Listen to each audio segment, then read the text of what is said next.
All right, we are live. Italiano, sushi Ganesha. Italiano.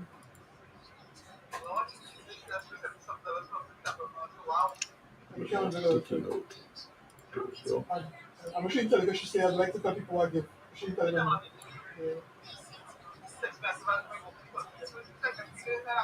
I was just when she go to pay for the cap amount, it comes to 70 something $97, like something else tax. we are live now. How you doing? Good She say, afternoon. Shayana, you send the right amount of money. Welcome to the So for it, SMB she asked Corner me about Live Show. I remember she saying cap amount, cost money, so you pay for the cap amount, So she we've has had right. a very interesting week, right? Yeah, man. So My she week wanted to has share. been crazy. Welcome to the folks. Welcome to the show, folks. Um, this Something is else. we're closing Okay, she out picture content thing creator with camera. burnout today, so it's gonna be a good Yeah, show. It's she gonna money be and she money for that house to we're something gonna have more else. lives, but this is gonna be our last live Yeah, for a something to do while, with try to do fingerprint or something and else. They have to pay for that. we Yeah, just want to make this last live a very interesting one. yeah. Something like it was that too on the fingerprint. Yeah, we're doing I should some bring it in changes tight case. because, according to my partner, he'll be trying to quit the channel I ain't touching on me. for the I just tell her she podcast without time she ain't know. because Yeah, so See we're that actually better. connecting two channels into one. I have my own YouTube channel. He have his, and the great thing about this is Yeah, that you can tight Restream case. allow us to Again. connect both our The channels full together time as and the one. second time. But as we were going forward, we realized Yeah. this podcast alone need to have its own channel. It need to have its own avenue. Yeah. So we are trying to work on that as we speak. Mm. I will do some live show on my channel. He will do some on his channel I at the tell them, time send me some permit him to do. But this podcast we're doing together will be every much time must weekend wait out. on a Some of Saturday. about that, you know. So I thought you some so push I we could want to make sure we some give you the best content we can she give could you say guys she never on a mentioned very professional the level name. I because say we I are know I professional know as information well. she wants to enjoy that night. And there's so much we have to I do say to make sure our content come out well. I say she Because put he it using outside. his passion, I'm using my passion together as one to give you a different view of certain things from my experience. So if you do a recap, Another hotel there. hey, knowledge and relation to how you doing. Thank you for coming up to the show. Um, we're doing a recap and trying to finish up this silly called Burnout because we really had a very interesting conversation. As we look back, we talk about what the definition of a burnout is. According to CDC, my partner said, CDC considers burnout as a mental epidemic where many people are suffering from this. Many people are not realize they are not only cutting themselves short, but it's been a thing that's been here in this country for so many years and it kind of been overlooked until now. Okay. We were comparing different countries Wait a minute. based on their work environment, how they help people to Okay. keep a balance of the workplace and the workforce or the work ethic they have. Okay. We had people come up on the show on our last episode who You shared you insight take a train. You see me, what you it's take train like and you to take money and sell it to invest money. hold on, give me a moment. You can take over. I need a moment. It's a lot all on my right. mind. So we had people come on the last week's stream. They were from different industries, so they talked about burnout from their industry aspect, from their day-to-day life. It was very interesting hearing everybody's point of view on burnout from their career.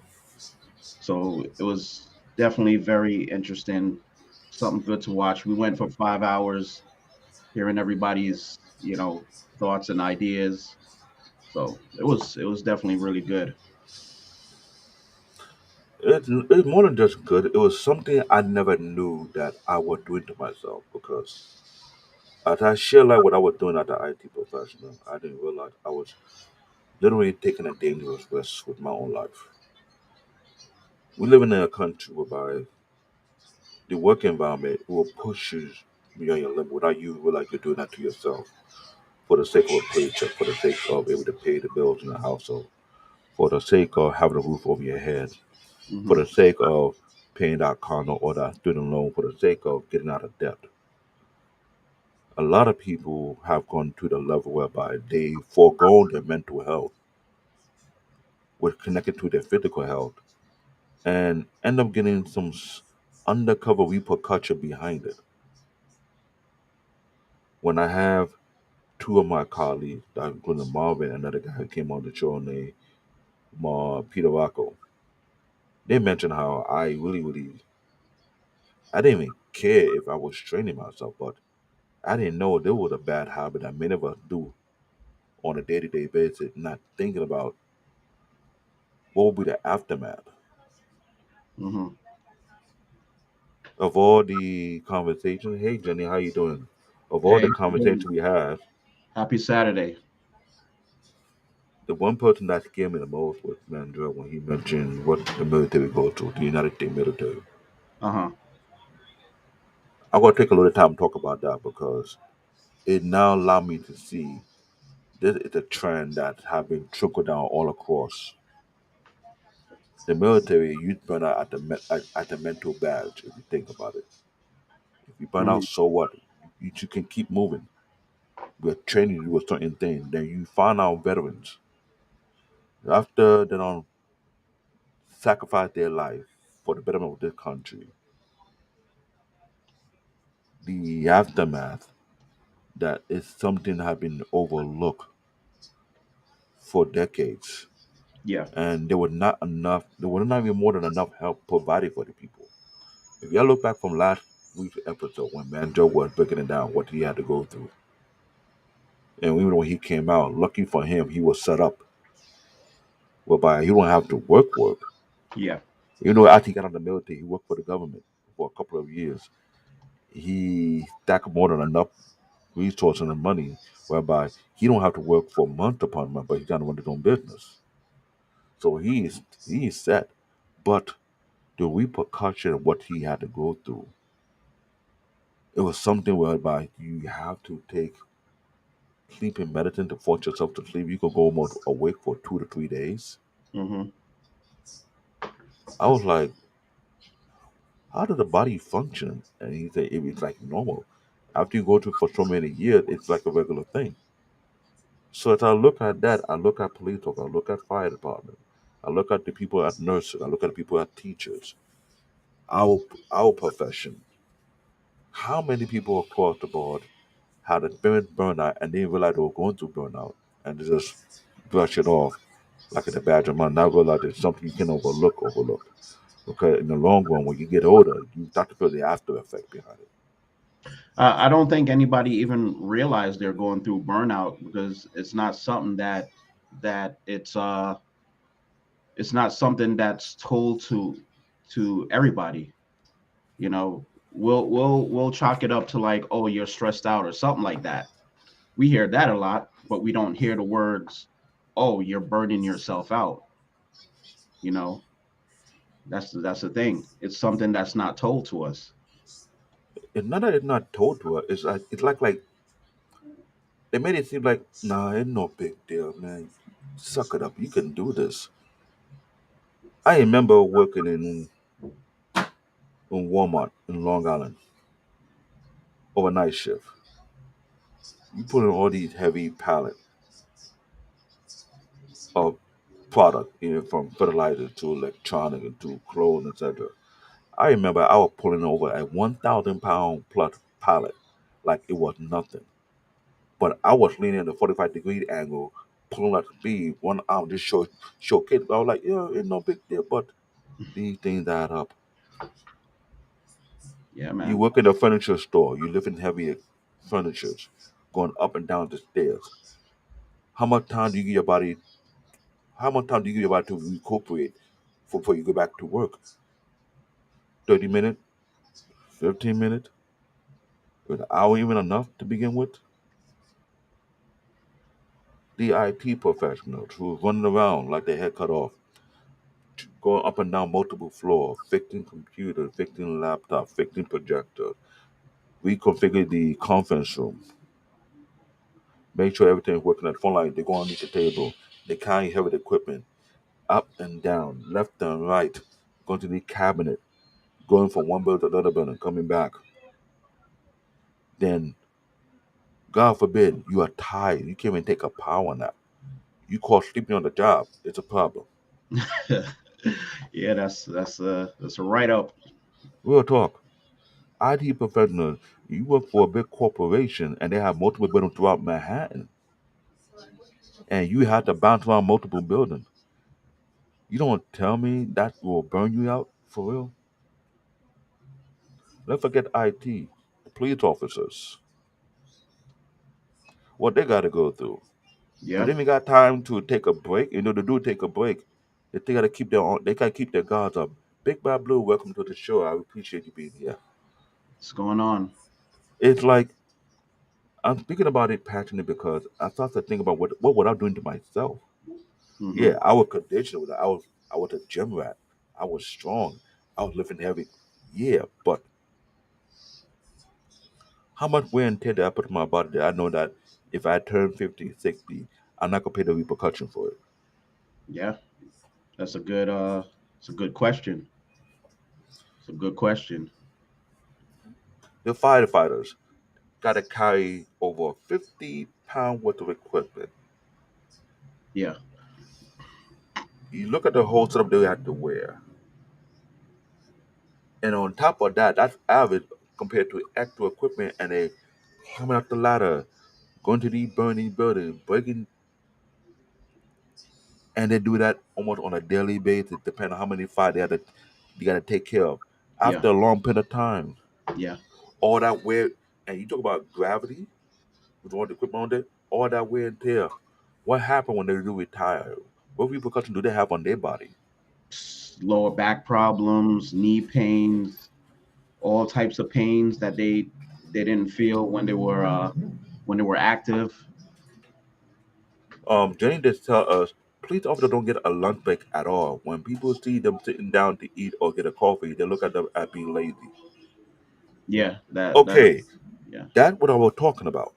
We had Nathan Daly on the Black Men Unfiltered channel on the project with Mandrell about policing our community. Just to hear that police officers don't take no lunch break. So you tell me if they're working an 8 hour or 12 hour shift, or the only time you get a lump or you take a easy bite just and they keep it going. You can't sit down and let that food digest, or they gotta start eating military ration, which is designed for military. They don't want to go to it well, like that kind Hmm. of thing they're gonna be eating. Like let's be honest about that, because I look at every different professions and I want to fully understand what they go through, what they're dealing with, how they come about it. Hmm. I start to wonder: are we really paying attention to what people are really struggling, what they're going through? The average person don't even know when they're struggling. They just look at it like, oh, I'm just going through something right now. They don't know how to properly diagnose they're going through some stuff, or they're on the first stages of a massive burnout. The average person doesn't even know that. So if they don't know that, how are how is somebody else supposed to tell them? You know? So Let's look at our school teacher who take care of our kids. yeah. You have 20 to 30 students in your classroom, and they're not all angels. Let's be honest, guys. Ladies and gentlemen, if you are parents, you want to tell me your child an angel? You want to tell me your child not giving their teacher a headache? You want to tell me your child is not driving their teacher crazy? Yeah, my child. Yeah, everybody kid's an angel, right? Uh-huh. Yeah, come on. You know when you were in school, were you an angel yourself?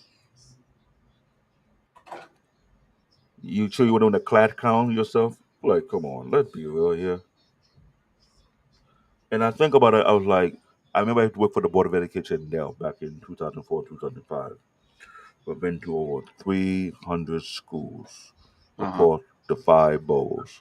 That's my count. But it's not even enough because combined as a team of us, we were going to every single school across New York City. There was five teams. We had a team for Manhattan. We had a team for Brooklyn. We had a team for Bronx. We had a team for Queens.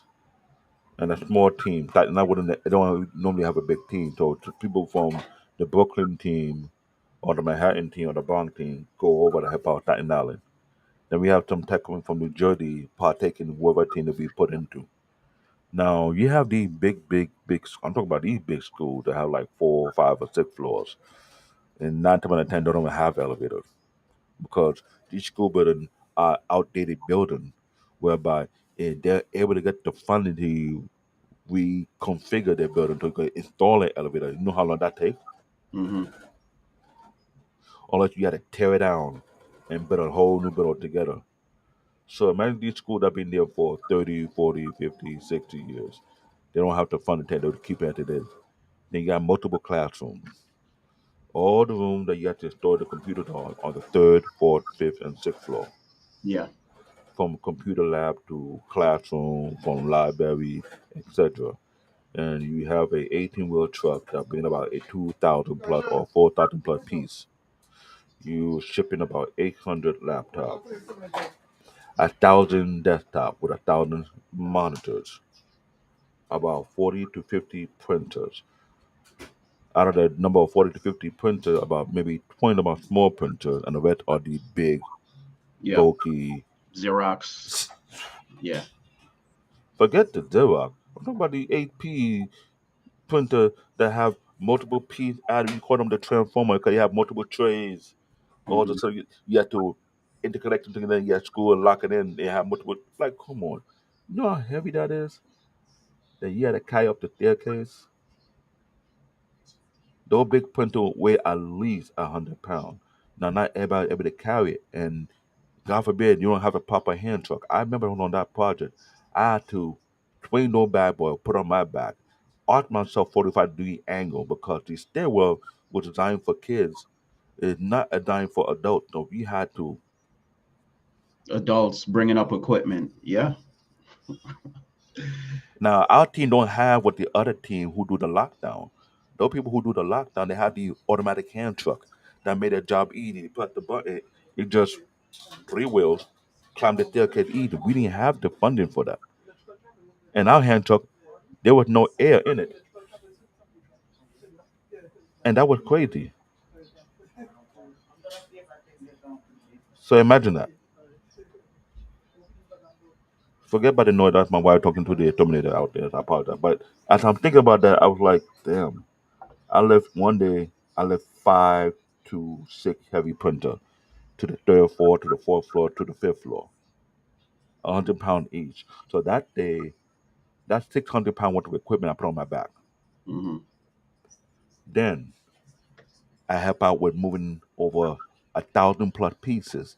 We had to do a chain command. Everyone have to stay on each flight of the staircase. I stay on one flight in between. You stay on the next flight, you bring it up, I bring it up, and we do a chain of command. But before we do, you got marked out which floor these PT are going to. There could be 40 going to the third floor, 100 plus going to the fifth floor, 200 or more going to the fourth floor. Whatever the number going to be based on the room we're going to, we had to mark it down. And we tell it when we start going by each floor first, by for third floor, 300 people on the third floor. Okay, we prepared. Boom, that's a workout. Yeah. You got the third floor done. The next one going to the fourth floor. You got to extend the chain of command. Now, this is a workout that lasts almost an hour and a half, almost 3 hours. You're lifting these equipment. I'm breaking it now because this is what we are doing it. You do all that. Once that's done, they had to catch a breather.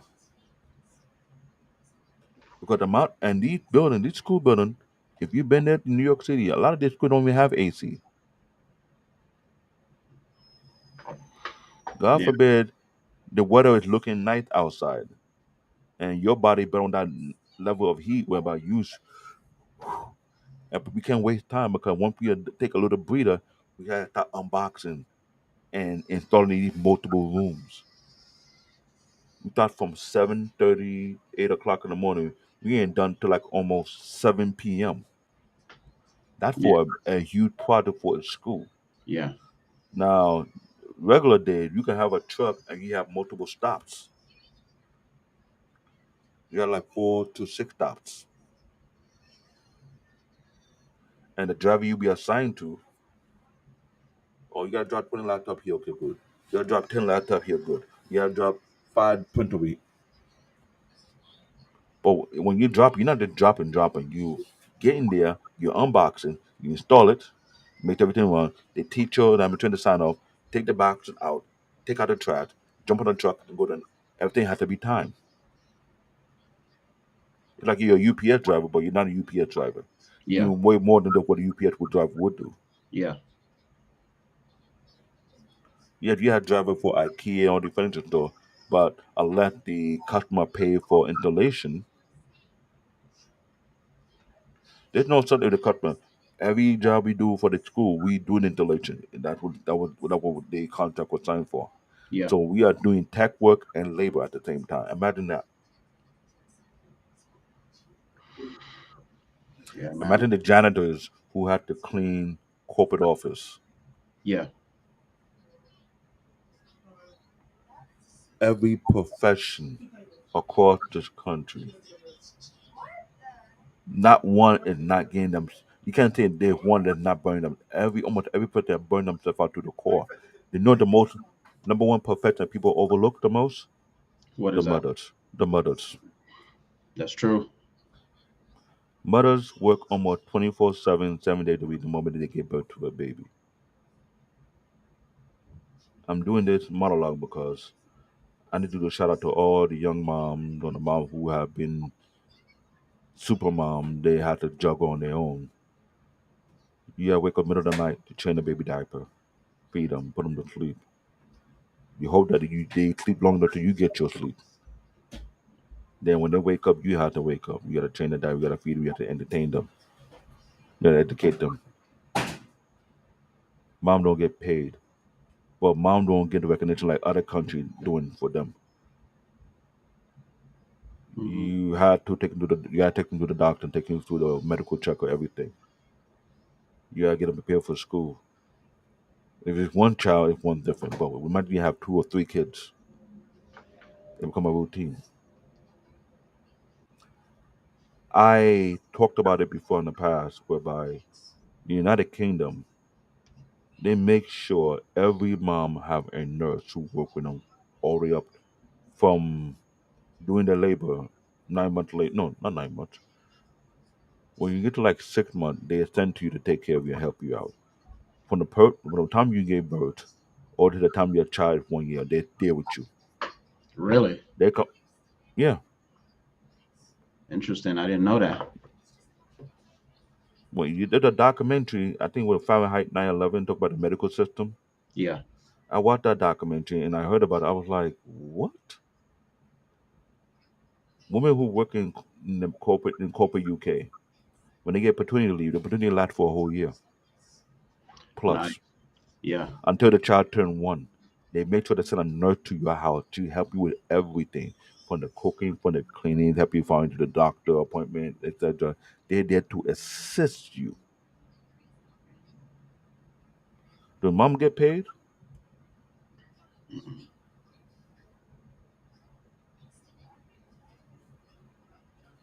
Well, Wait. they So go you're through a lot. wait. So you're saying that when they get the nurses to come in, there's no extra pay for that? That No, they that don't get no, they don't get paid for that, but that's part of the government plan whereby they're there to assist them. They don't get paid for what they're doing, Yeah. but they get that type of assistance to help them on their everyday struggle of a mom while their Yeah. husband, either you're married or not married, you still get it. Uh-huh. Because when a husband out there working, who's at home with the mom help when she need help? What if she have some medical condition, postpartum anxiety disorder? that you don't know what will pop up. Uh, Nurses right there and there when it happened, you know exactly what to do okay. to relieve the stress load. Yeah. Burnout is stress if you think about it. Hmm.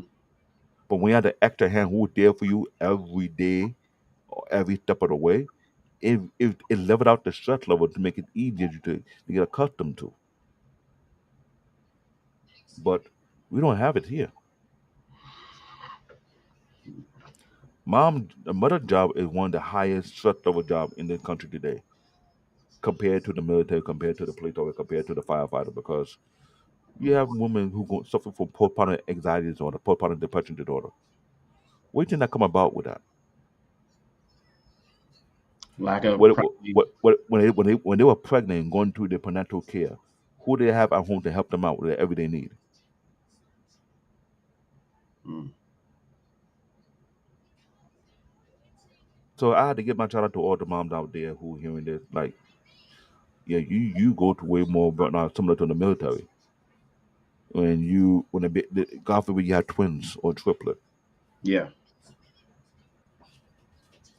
that's like time three, time two, based on the number of baby papa all at once.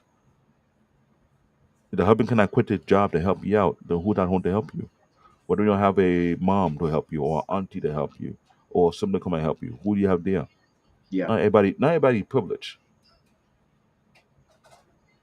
Mom do get burned out. Now let's flip to the other side. Dad also get burned out. No matter what kind of job you had, dad get burned out too as well. Because if you're a responsible dad, you carry everything on your mind. I gotta make sure I able to pay my bills. I gotta pay the rent. I gotta pay this. I gotta pay the insurance. I gotta pay this. The stuff that are going through your head on a daily basis. Oh, the kid are getting bigger. I need to get a bigger home. If I will be able to find a good house and a good price, how much money do I have? How much money do I got saved up? Then to work a second job. Then to work two jobs, three jobs. Like, what if one job is not enough? Uh huh. Not everybody probably to have a job that paid a lot of money. Yeah. Let's think about that now. So as I'm thinking about it for weeks during this series, I was like, wow, I found a newfound respect for people who going through these things. Yeah. So you look at the mom, look at the dad. If the dad was a police officer, the stress compound of the police and then the stress compound of the father. The dad's in the military and he away from home for X amount of months. Uh huh. Jenny is one of the many moms who had to do that. Let's Yeah. think about that. One of the many moms who had to go through that. So imagine whether how many mom and dad who had to be away from their family who in the military and got to think about their family every single day. Don't think that eat them out? They getting burnt out, yeah. Emotionally, mentally. If you work at the NYPD, you work at the fire department, you work at the military, any job that's almost like the people that work in the MTA on the track. I worked for MTA for 2 years. I found out that people got killed plenty of time working on the railroad track and would never be mentioned because they're trying to keep it hush hush. Because if it come out too much that people are dying, there's no safety protocol. The magnifying glass be put on top of it. What are you doing? Why do people getting killed Yeah. doing work? Construction workers, skyscrapers. Come on. There's so many things that I look at. I'm like, wow. I had six, I had 7 bullet points that had me thinking when I was thinking about what this is, and it was bugging me. Throughout the whole week, I was thinking about burnout. Point about burnout. Burnout is a mental epidemic that is nothing more than a silent killer.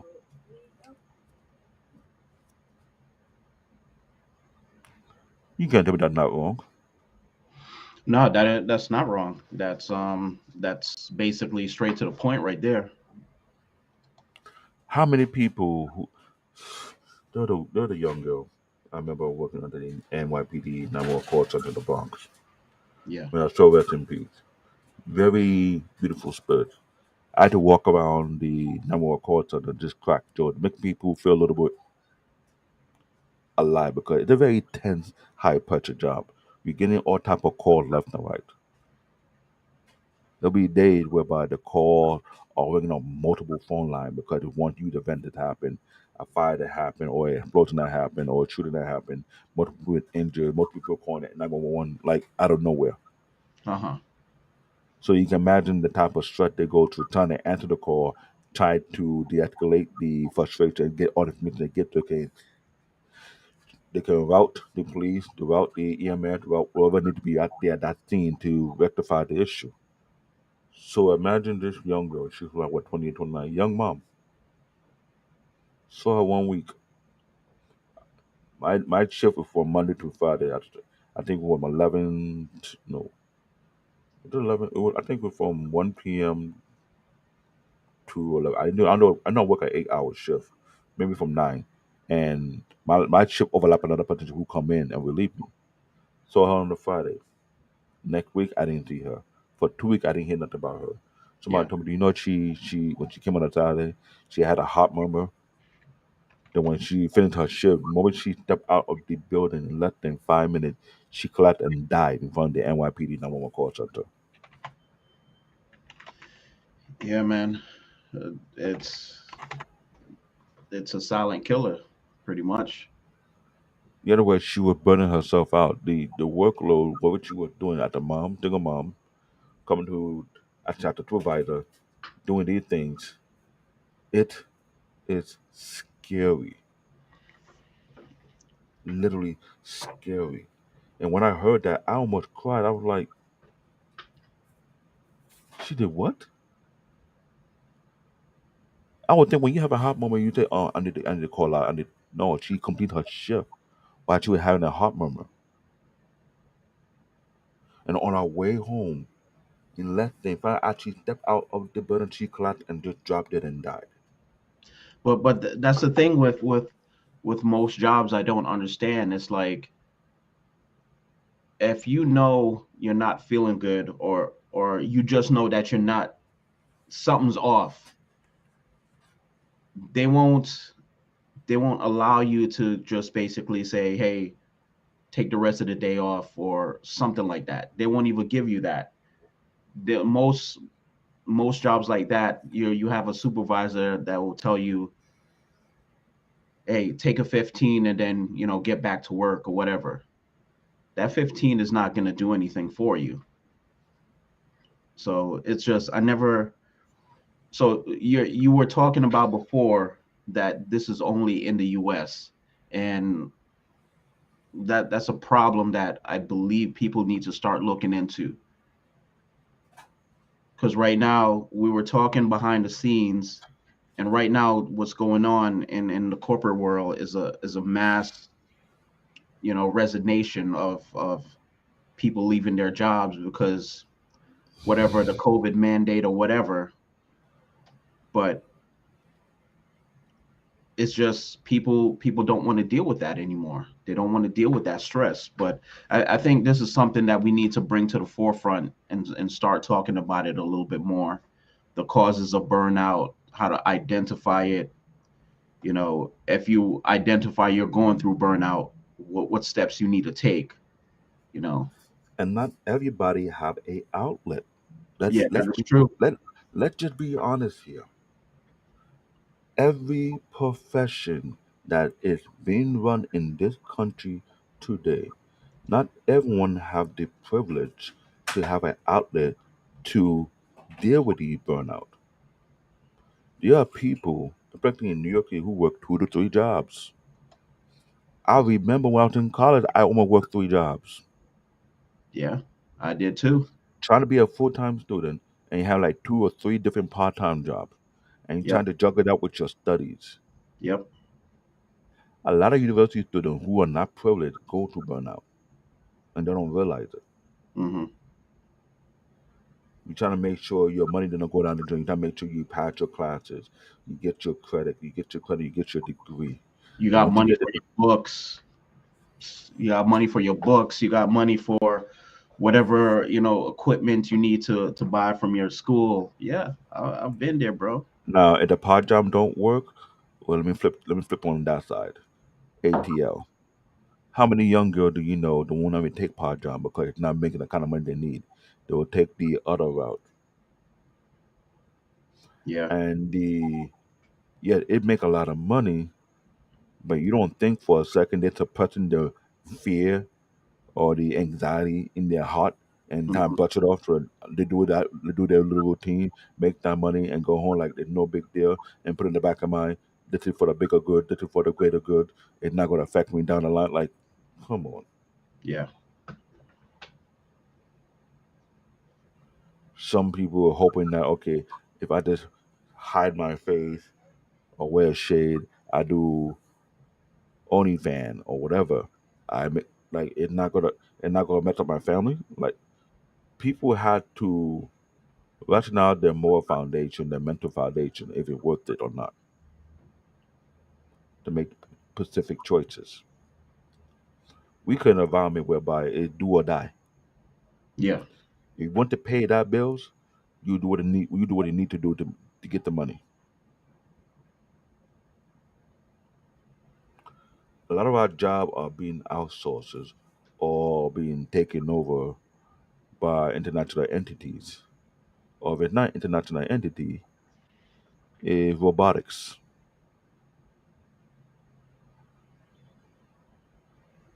You gotta look at what's going on. It's like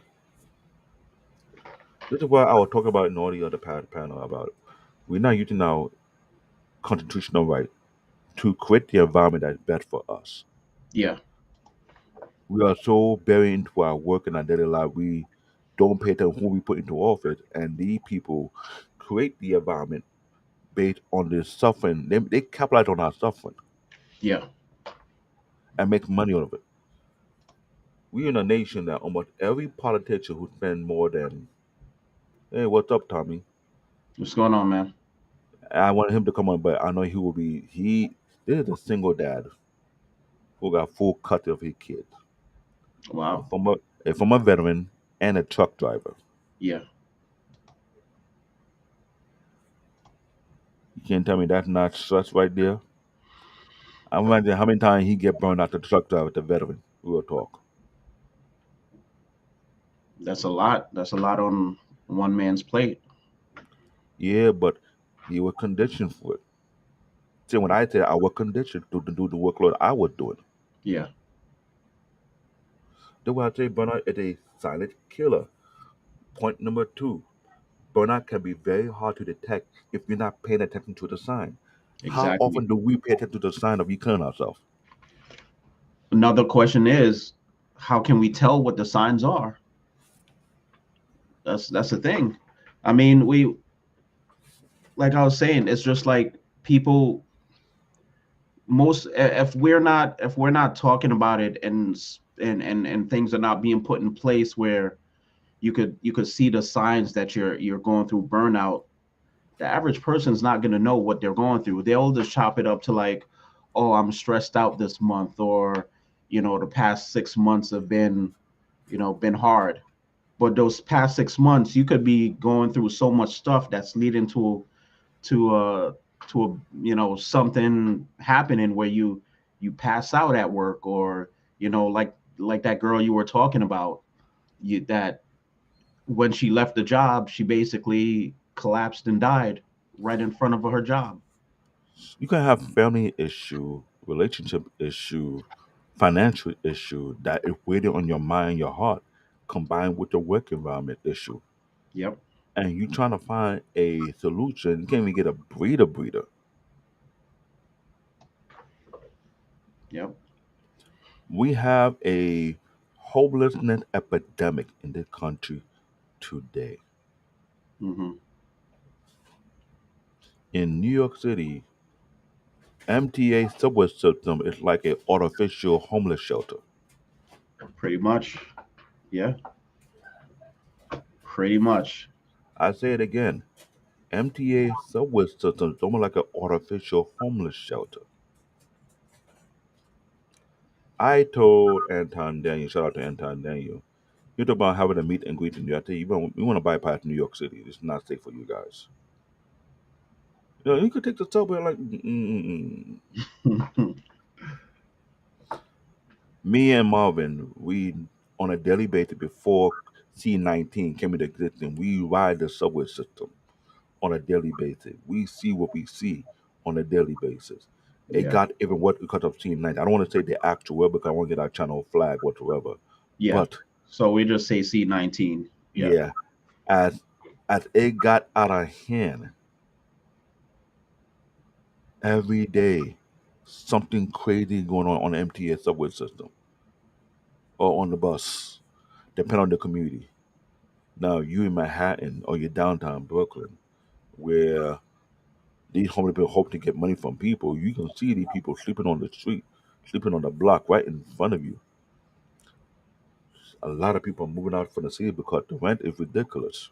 rent is ridiculous. Crime is on the rise. And talking about what you were saying, the homeless using a subway as a shelter. So Friday had to go down into the city for an appointment. When you're at a station and they have that underground walk, you go down and then walk Hmm. up to the next platform. So I walked down, crossover, and that crossover section, there were, three homeless people just sleeping right there, right in that small little tight walkway. And it's like, hey, man, MTA doesn't see this because they don't walk around and do expect inspections. It's not that I don't see it. I'm gonna blow that spot. These so-called executives don't even care. There was a time this guy from Toronto, Canada, who was brought over here to be the New York City Transit president of the subway and bus. This man took a year to observe, ask questions, to see what the problem is within the New York City Transit before he makes the proper judgment of what needs to be done. And he mentioned the first plan we need to work on and get the homeless people off our system. No, all the other executives say, oh, no, no, no, no, no, we can't do that. What do you mean you can't do it? What? You have executives on the board of directors in MTA who are telling the newly elected, newly appointed New York City Transit president that you can remove the homeless people off the subway system. Can you imagine that? That's crazy. But we, the commuter who pay use our hard-earned money and pay for the service, we can request for a better environment. We pay to get on the train. Our taxes go towards the MTA so they could build more tracks, get better trains. But yet we can't even get to the point where we can have a clean subway. We can have a safe subway. And That's the crazy you thing. get on some subway train whereby it smells like who knows what went in that, and you gotta get out of that one, and you see the homeless man sleeping in there. Everybody had to abandon that cot and squeeze themselves within the other two cot at a time during rush hours. Oh yeah, yeah, yeah. I've been through that. I've been through I've that. been to that several times. Jeez. Man, Joel said he loved New York City, so New York City because of the chaos. Yeah, New York City is pure chaos, 24/7 chaos. Yeah. You see things that you're not even going to see in your own city unless you're coming from. Yeah, Tommy, you're right. Yeah, it is overpopulated. So yeah, I remember when Mandrell said he loved that chaos. Now here's a chaos scenario for you. Um, not saying this is not saying this in a joking way or whatever. Let's say somebody throws themselves on the track early morning rush hour. On that line alone, there's probably like what, maybe four or five trains running back to back. Somebody throws himself on the track, that stops that first train. Now here comes the domino effect. Those three trains that's behind them, that's being backed up, crowded with people. Each train filled to the brim. People trying to get to work early in the morning. That first train, they can't move that until they do investigation. whatever department comes in, they notify the next of kin, so forth and so forth. So that 1 hour delay turns into now a 5 hour delay. Now everybody that's stuck on that those next 3 4 trains behind the first train, In between train station, they're not even at the train station in yet. between train stations, they're not even at the train station yet. So they got to do a mad scramble, get that train to the next station, offload all those people. Now, depending on what line you're on, you're probably cross town. So you got to find a bus that's going to take you cross town. Then you got to find a train that's going to take you to the closest stop where you work. So yeah, that chaos may sound fun, but imagine going through that. Remember, at one point in New York, in New York, it was like back to back every month. So yeah, that chaos sounds fun. But if you're one of those people who's late for work, or you don't even get the option to come in late, yeah, that ain't fun, man. That's a headache unto itself.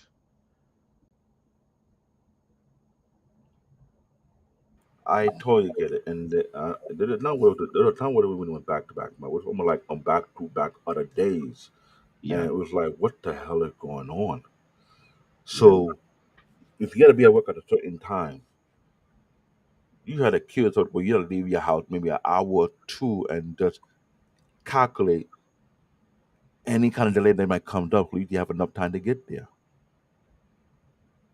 hmm And you're right. Cars is right. You get chewed out by your boss, like, oh, you can't come to like no one have that thing like come on. yeah. And your boss doesn't even know, somebody threw themselves on the track, because that's not something that's broadcast wide throughout New York. Now, that's only one scenario, and here's another scenario: when it rains, when the tunnel gets flooded. Oh And god. this is what I never understood with MTA. Is just they're never they're never proactive when it comes to stuff like this. If you know a tunnel is gonna flood, shouldn't you do things in preparations for that? Like, the average person like me or you, we're so used to solving problems, we could actually get to the point where we know where when a problem's gonna come up. I never understood that about MTA. It's like, if you know this tunnel is prone to flood, shouldn't you Every year for 30 years every plus year, I've been in this city. It's every never been year? a day when it have massive rain that the Yeah, subway station don't get flooded. subway gets God forbid you in a wrong train station and that water coming in like a river on you. And yeah, you like, and thanks yeah. to social media, people are taking videos, pictures, what it's like to be in a flooded train station. Jeez. Yeah. I know we're getting Man, off topic, but like, even though we getting off topic, but it connected to this. They yeah, would create the burnout for people. It's not like you're going off topic. These are factors in New York City that people get burned out from because of the crumbling commuting subway lines that you had to get to and fro to work. It not in being improved properly. It add on to your headache that you had to deal with at your job. It add on to the headache you had to deal with because your school. You had to get to school or we had to get home. yep. God forbid you live in Brooklyn, your job's in the Bronx. Jeez. You're going from Brooklyn to Manhattan and to the Bronx.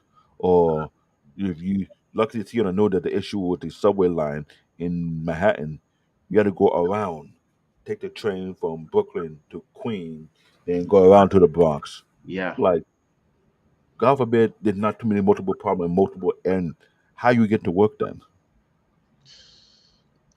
bro. I, it's not like we're walking out a topic. You connecting the dots. I know some people say, "Oh, they get straight to the point." No, you have to really see the connecting.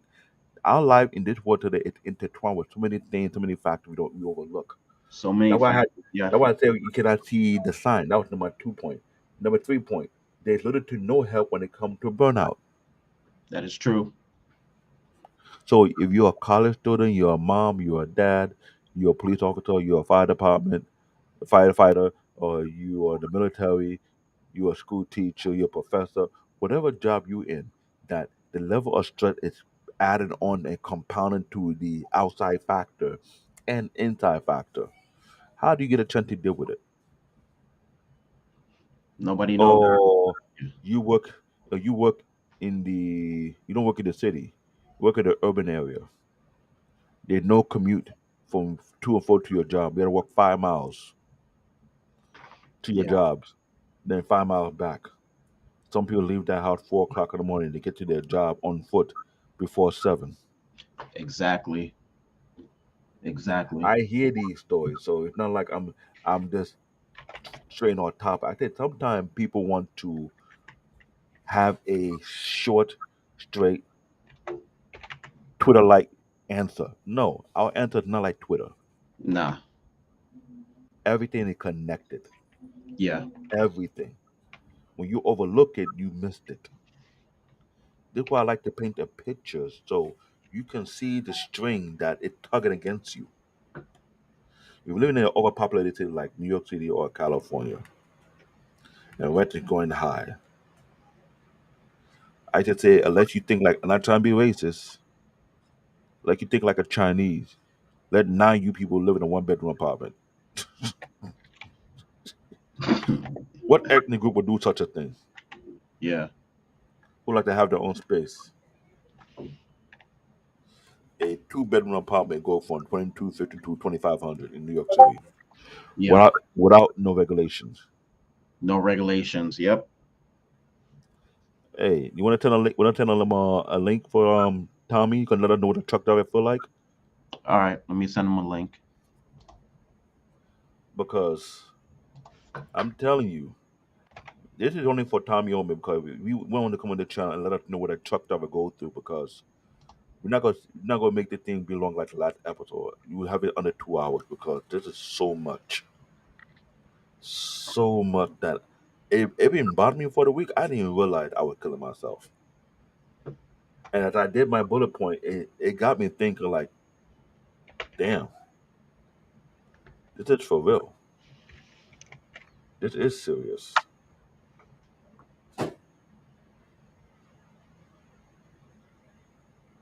Okay, give me a moment.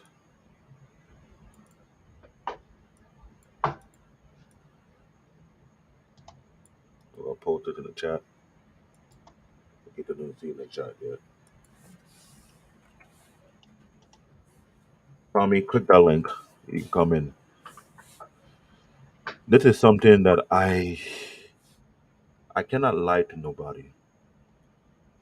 This is a conversation that you need to have on your dining room table How to spot the signs of burnout. with your spouse, with your couple, your family member, your brother, your sister, because some people are end up in the mental hospital. And when you add to this, some of the homeless people are mentally ill already. They got kicked out because one, they can't pay for the medical bill. Two, there's no space for them. So they're already being who know what they went through that got them Mm. mentally ill, had schizophrenic and then some. Yeah. What environment created that? Are they trying to fix these people? No. But they throw these people out here to be a recurring factor to our own burnout as well. They said on the news recently, some some maniac was slashing a homeless person. He had blood all over himself. What make him lose his mental control of his own individuality to go crazy?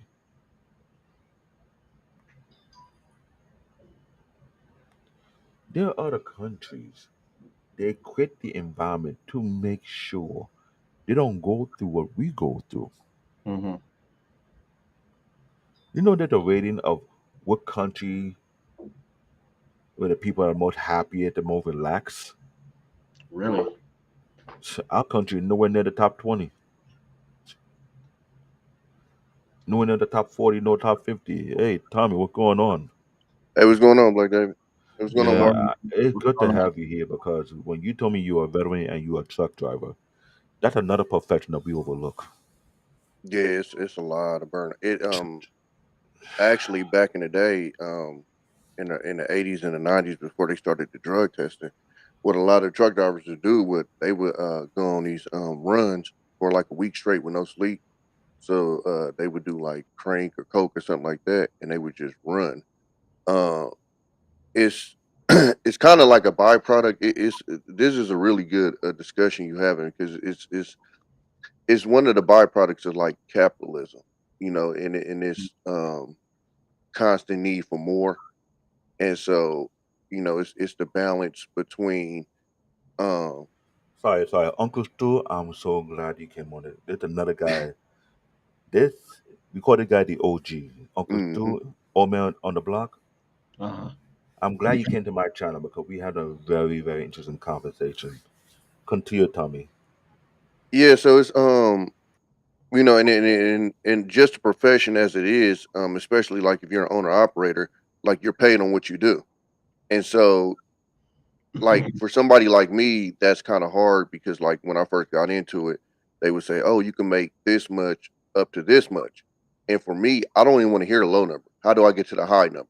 That's just how my brain operates. So, the first time I got in my truck, um, at my truck, not driving the truck, but man, I drove for I think it was 36 straight hours. I Mm, um I damn. started off here in Stockton. I went to Sacramento. From Sacramento, picked up a load, went to LA, dropped off, picked up another part of LA, took that to Arizona, dropped off, picked up there, went up to Utah, dropped off in Utah, and then ended up going to Vegas. No sleep. And then when I, parked in Vegas, I crashed for like 16 hours. But it's a it's a healthy.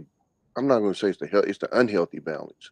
With trying to maximize financially, but Hmm. then also not burn out. And then when you live in places like you guys in New York and I'm in California, where you almost gotta hustle like that, just to survive and live a decent life. It's kind, and then like for you guys, you guys are talking about the train system. Our equivalent would be like just the freeway traffic. Yeah. One thing Yeah. happened on the freeway.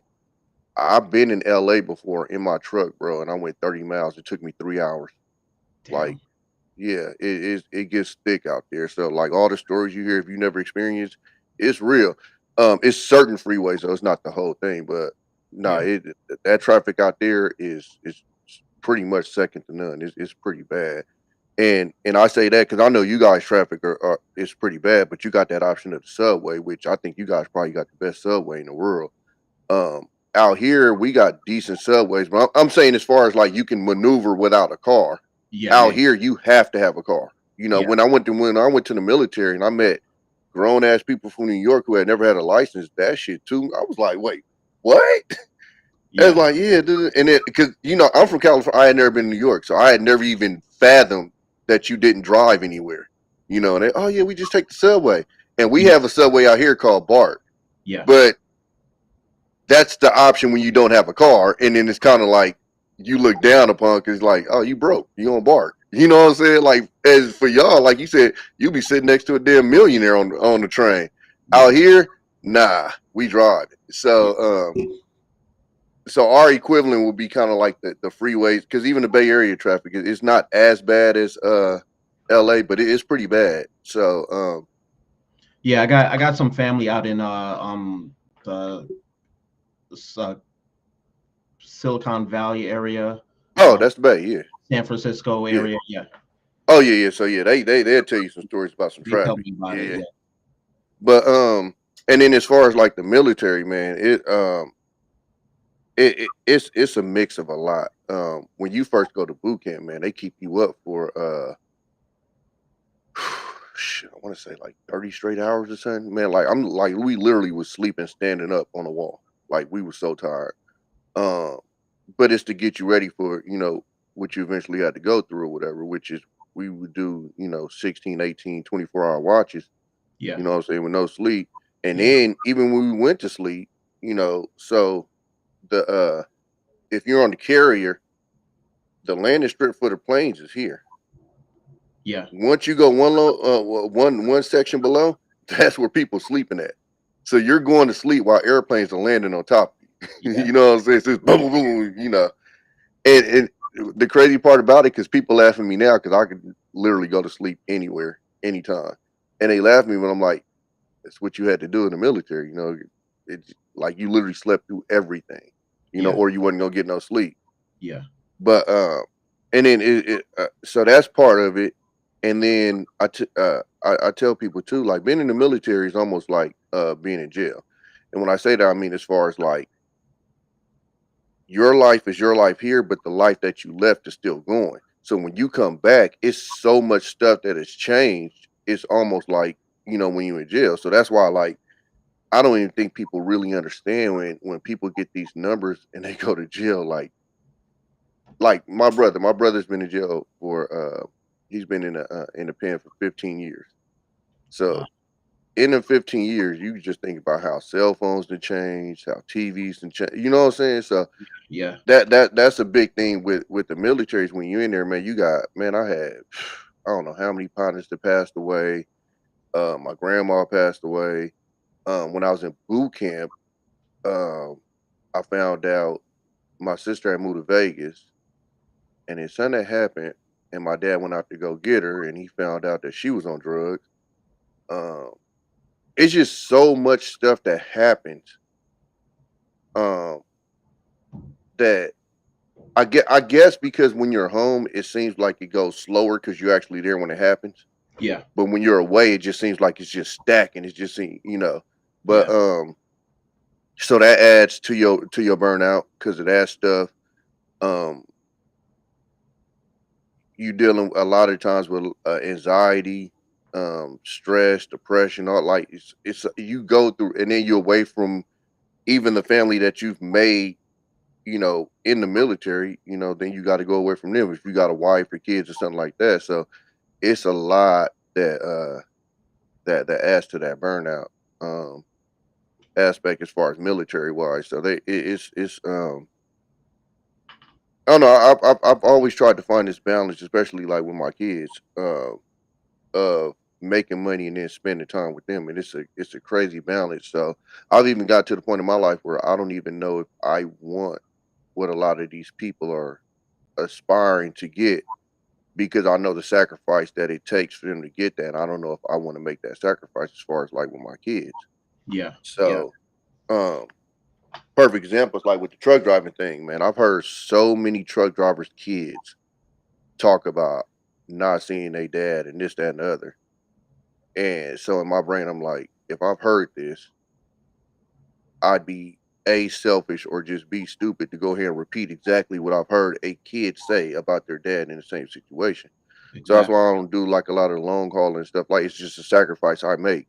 And then Yeah. I know the burnout from it. Because when you do long haul, you're gone maybe all but 2 days of the month, Yeah. if that. Yeah. You gone, gone, gone. It's really good money, but you gone. So it's the burnout conversation is a really good one because it's super complex. Because like if you want to get to a certain level, you almost have to burn out. Yeah. Yeah. You Yeah. know, um, perfect examples like these rappers. Remember, I don't know if you guys remember when a bunch of them was having seizures. Lil Wayne had a seizure. Rick Ross had a seizure. They just flat out wasn't sleeping. They would go and go and go and maybe sleep like 2 hours to get a cat nap and just constantly pushing or whatever. Hmm. And yeah, that is it's I mean, cause like what do you tell them? Like, hey, don't do that, when they literally working. It's not like they doing nothing wrong, but it's that that capitalism.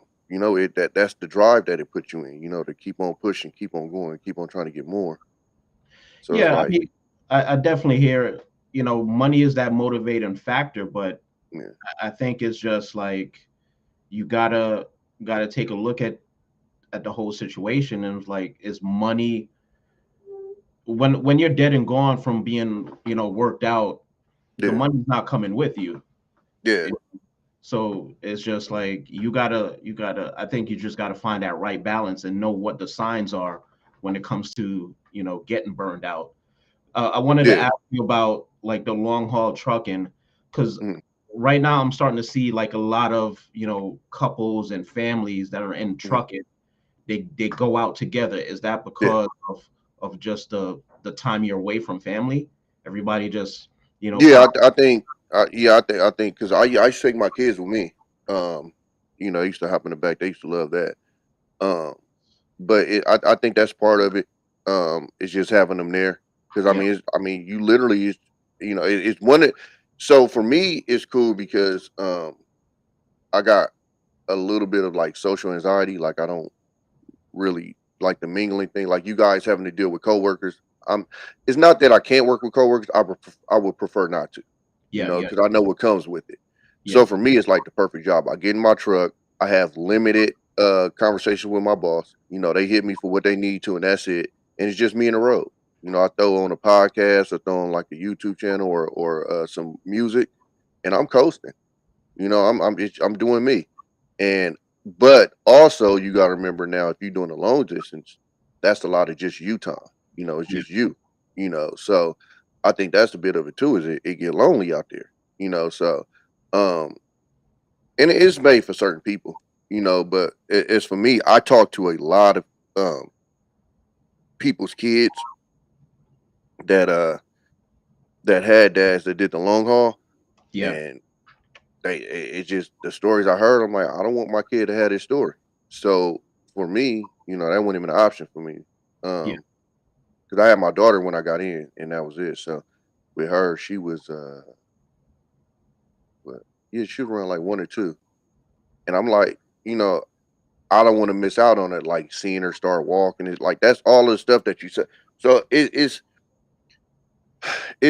hard, man, because some people are wired different. And I don't judge people for their decisions, but some yeah, people, the bag is more important to them than anything or whatever. And then, and as we know, because I don't want to get into judging people's parenting or something, but it's a lot of people out there that the dollar is what they think makes them a good parent or whatever.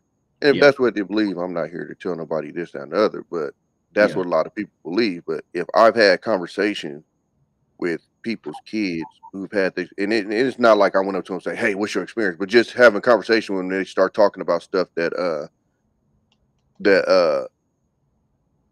that happened growing up with their dads and stuff. It's like for the kids, they would have traded that in, for they kid to be back, to have a little bit less as the kid and stuff like that. yeah, So, like I said, I think it'd be weird for me to hear that, and then after hearing that, go, yeah, I'm on the road. Like, no, I can't do that. yeah, So that it's a weird balance we have to do. Like I said, especially living in the places that we live and it costs so much. It's a weird balance, and so it's got me to the point where I'm just like, maybe I'm just not mentally set up to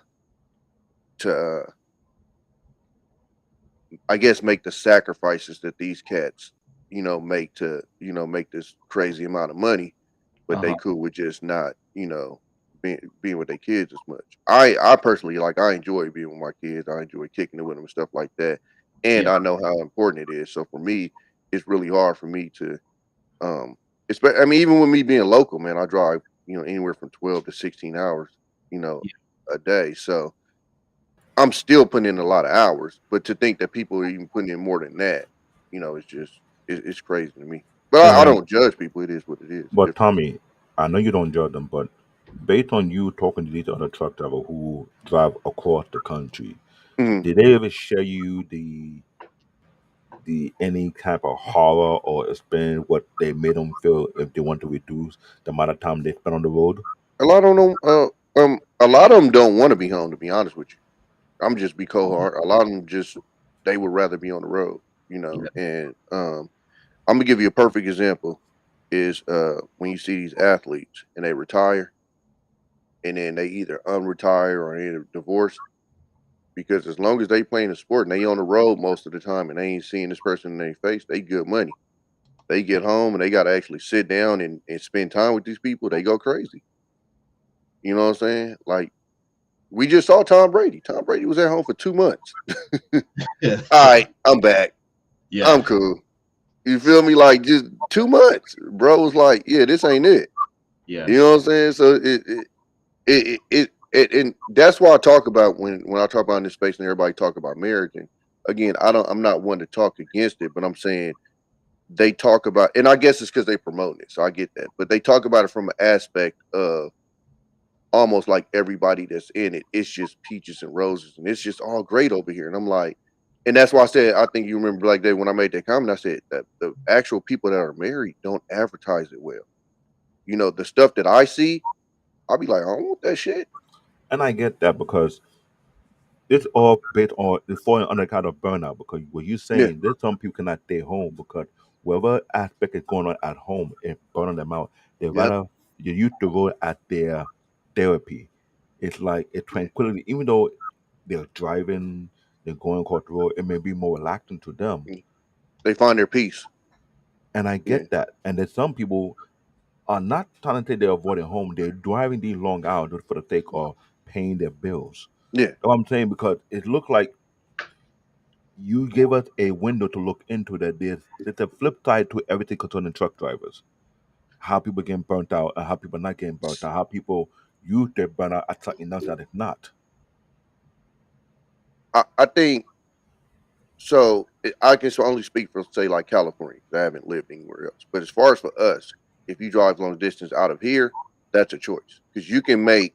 I'm not gonna say as much, but damn near as much driving local here. I'm talking driving and being home every night here as you can on the road. Like I remember going to truck stop talking to some cats about how much they made, and I made more than some cats that was on the road. You know, like I said, home only for 2 days a month, and I was home every night, and I was making more than them. Wow. So in California, I know as far as like how our wages are and stuff, if you're on the road, that's a you decision. That's not a I'm trying to pay bills because you can pay your bills plenty good with local work here. Like, Yeah.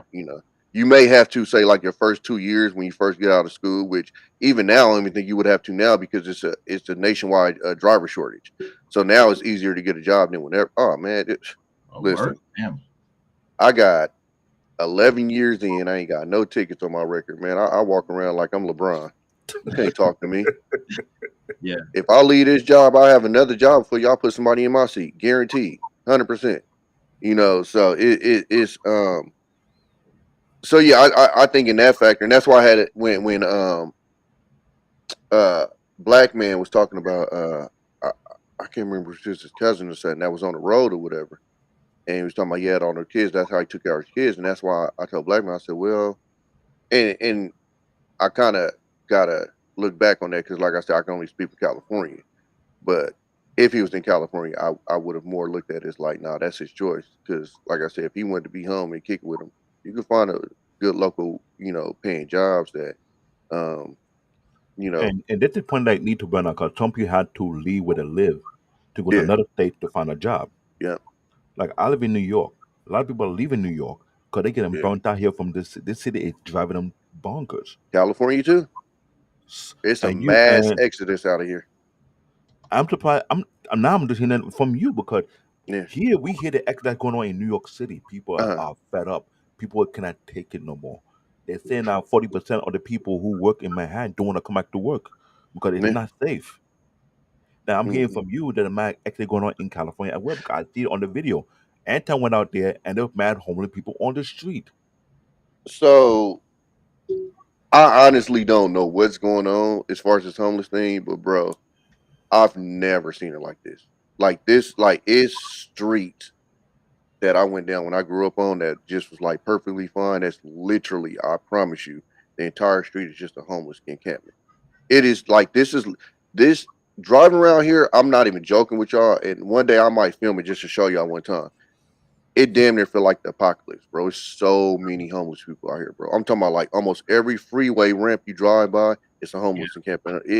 It is nuts, bro. I've never seen it. I'm talking about even some of like the good cities, your Santa Rosas, where it's like this is where wealthy get off the freeway, homeless encampment. I'm like, I don't. I've heard different uh theories. I've heard, they busing people here from other places. I've Yeah. heard a lot of them migrate here because the benefits are better here than other places. I've heard a lot of things. I don't know what it is. All I know is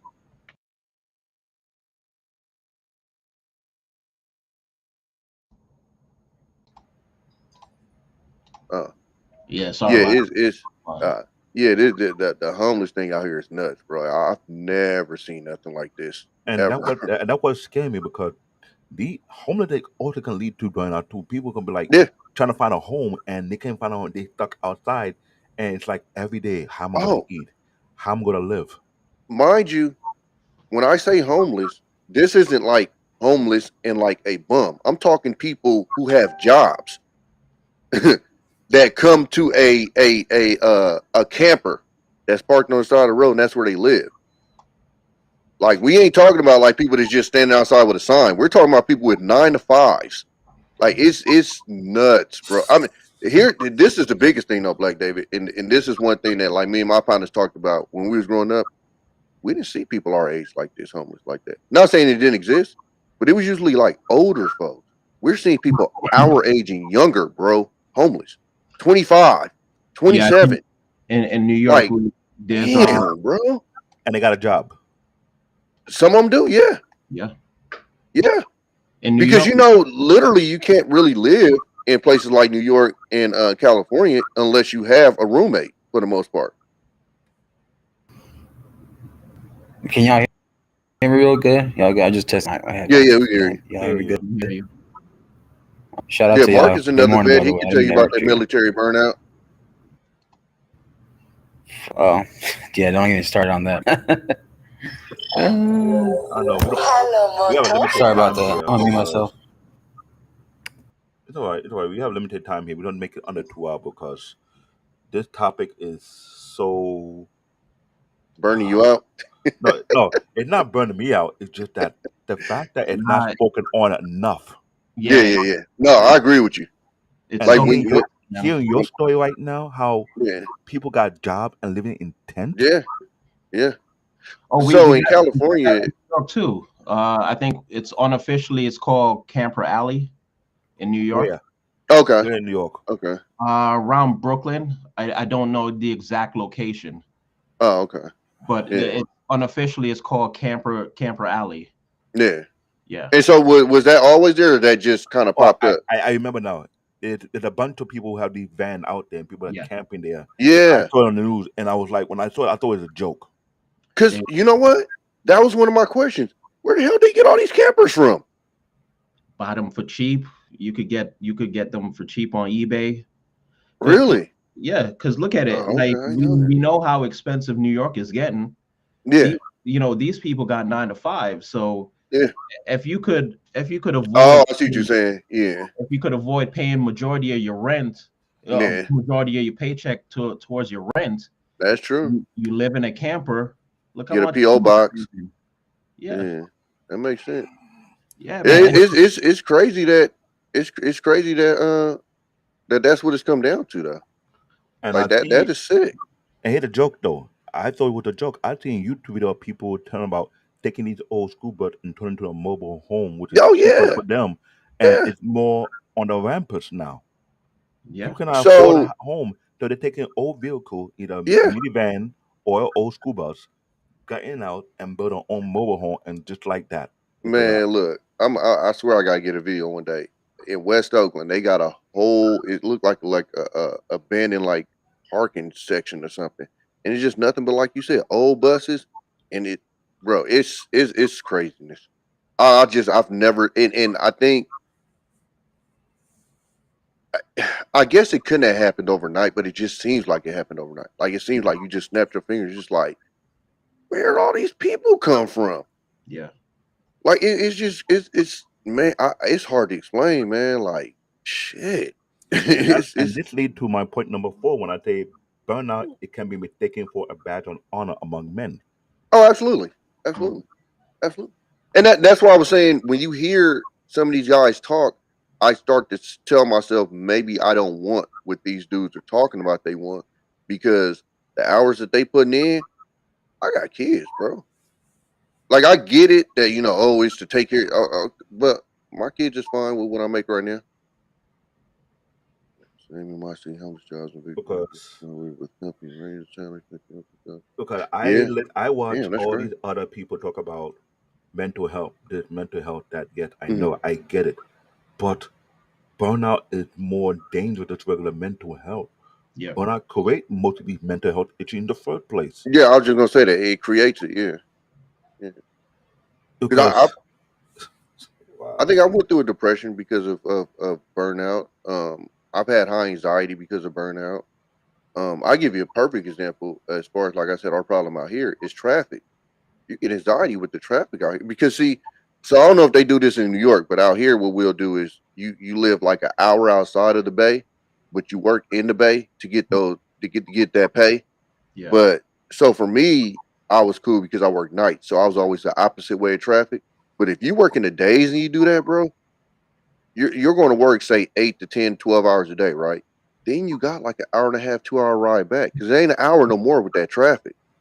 So you're essentially out there for anywhere to 12 to 16 hours if you include the drive. And I don't think people fully understand how much traffic affects you. And I say that because I didn't until I started driving trucks. And what happened was I had to drive days. And when I drove days, I would come home and I would like pass. I'd be so tired. And then I started driving nights and I'd come home and I'd have energy and I didn't understand. I'm like, what's going on? I didn't realize how, I don't know if I want to say stressful or how taxing traffic is on you. It is so taxing on you. That could make you more tired than your actual job, man.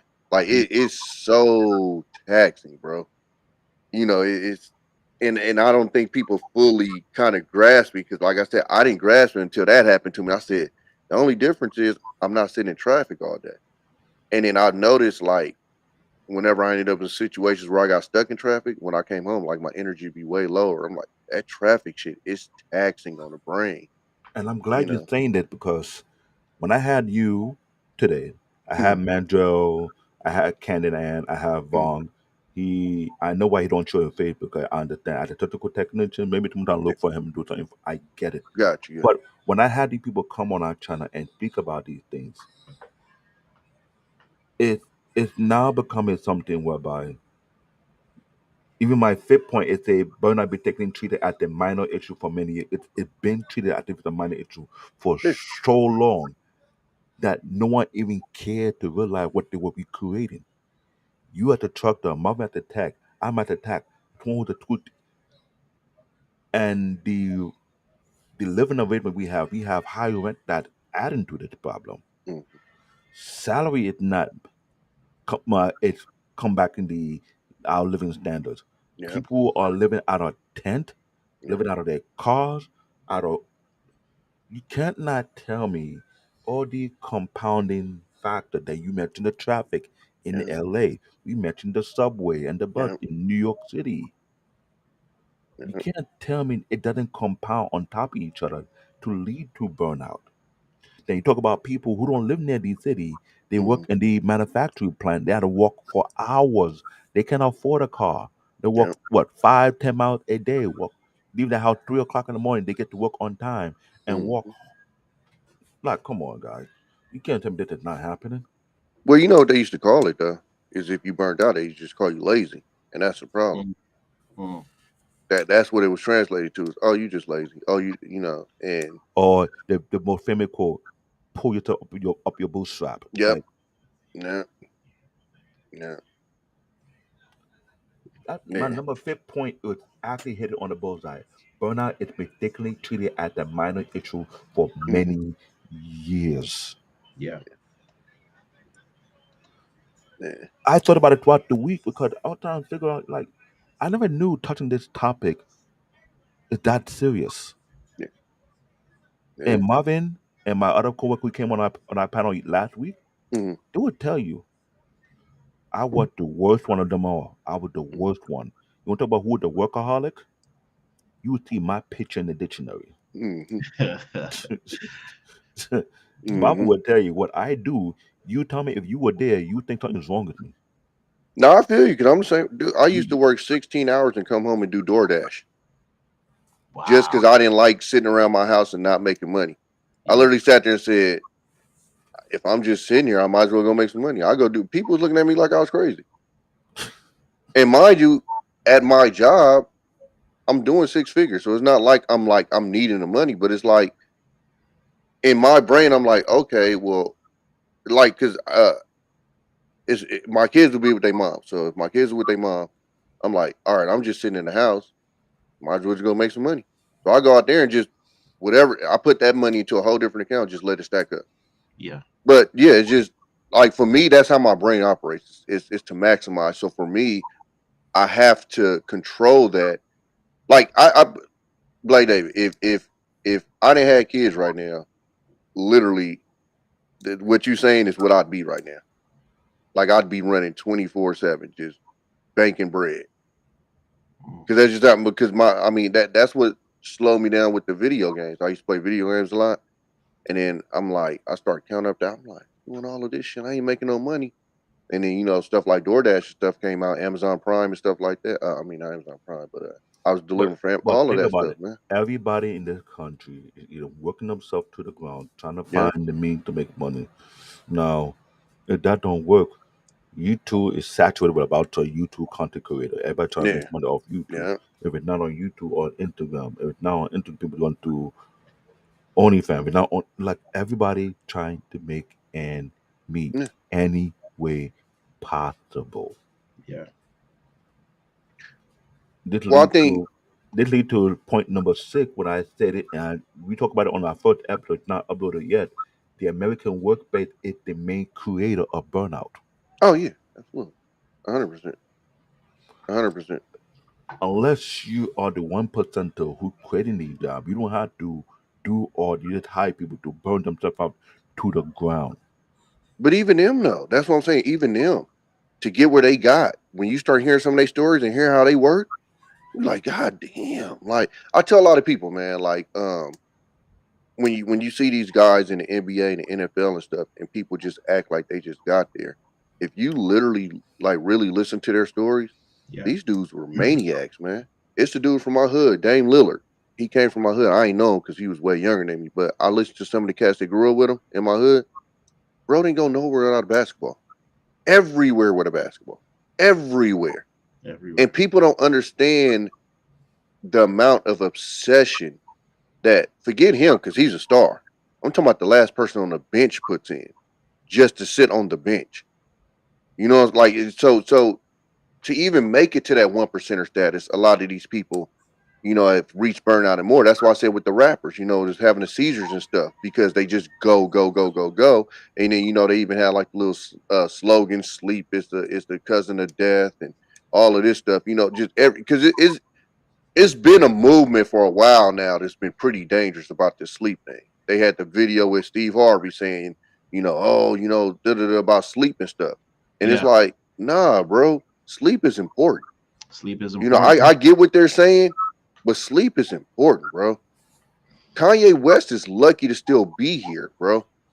You want to talk about burnout? You know the details of his accident. He was Uh, coming from the studio, was yeah. burnt out, crossed the line, head on collision with somebody, burnt out.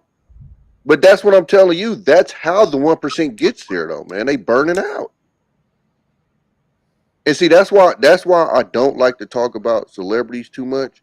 Is because I tell people like us, a lot of the times don't understand what them people put in to get there. I laugh when people say, "Oh, police officers and teachers should make more than these athletes." They don't work as hard as them. I'm sorry to tell you, they don't.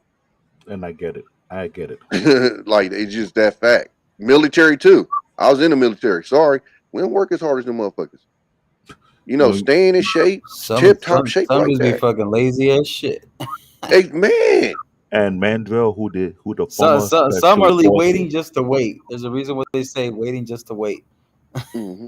and and Marvin, both of the guys are military guy. I Hmm. Yeah. think Marco, you took active, right?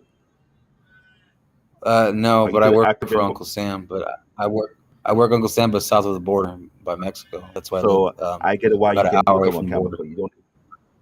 So I Yeah. get that. But think about it. When we had Mandel last week and they got in special forces, to get into special force, they really had to go through.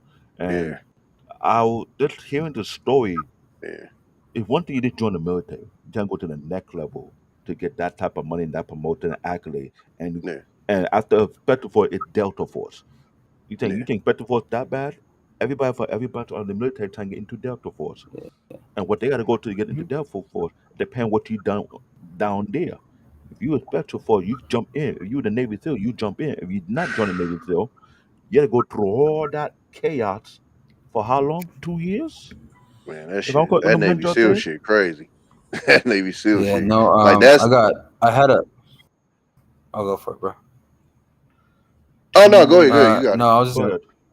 No, I was gonna say because so I had combat jobs throughout my 7 years in the military. So I was a tanker. I went to recon, but I was a scout, sniper recon, for my last 3 years, or give or take. Yeah, about 3 years, and then I got out of E5. I got out of sergeant, but I was done. And then I just want to move on to a different avenue, maybe something to do with the government, but just not in the military anymore. Kind of feeling like Tommy. I was just done with the military on that thing, you know. Yeah, I can do it. I can be proud of it. I can close that chapter and move on to something else. yeah, I don't take nothing bad from it, but I'm good with it. I yeah, understood because yeah, there's yeah, gonna be yeah. shitty. There's gonna be shitty times. There's gonna be good times. There's gonna be even worse times. And I was just like, fine, I'm good. I'm cool. I got to meet guys that I can mess with. I got to go around the world for a little bit. I Yeah. got to go on the Navy on a MEU, and then that's it.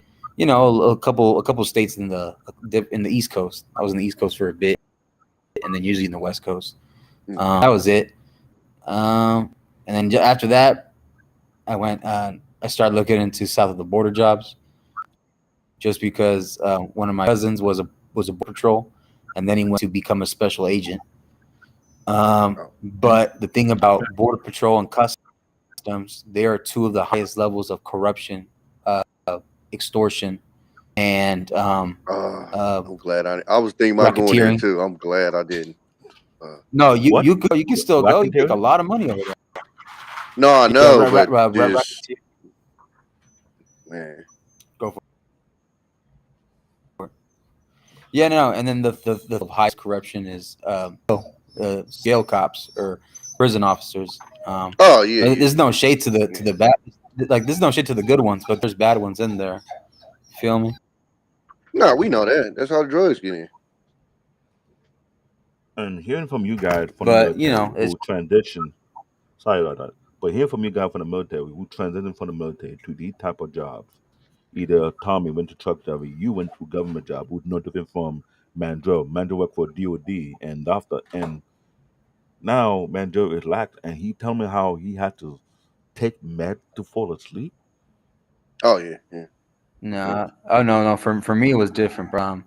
For me, I had to make sure I didn't end up on medication. So for me, No, I finding smoke. different apps to not rely on drugs.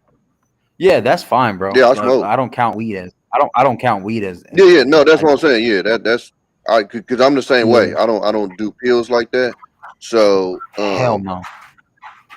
like my thing was I would go to sleep, but I wouldn't feel rested. And it was weird because I didn't. So I had been doing this for like years. Like I would go to sleep, wake up, and I'll still feel tired, but I'm like, I went to sleep, and I keep it pushing. And then I started smoking, and I smoked, and I went to sleep, and I woke up, and I was like, feel refreshed, like what, And then I stopped again, and then I went to sleep, and again I didn't.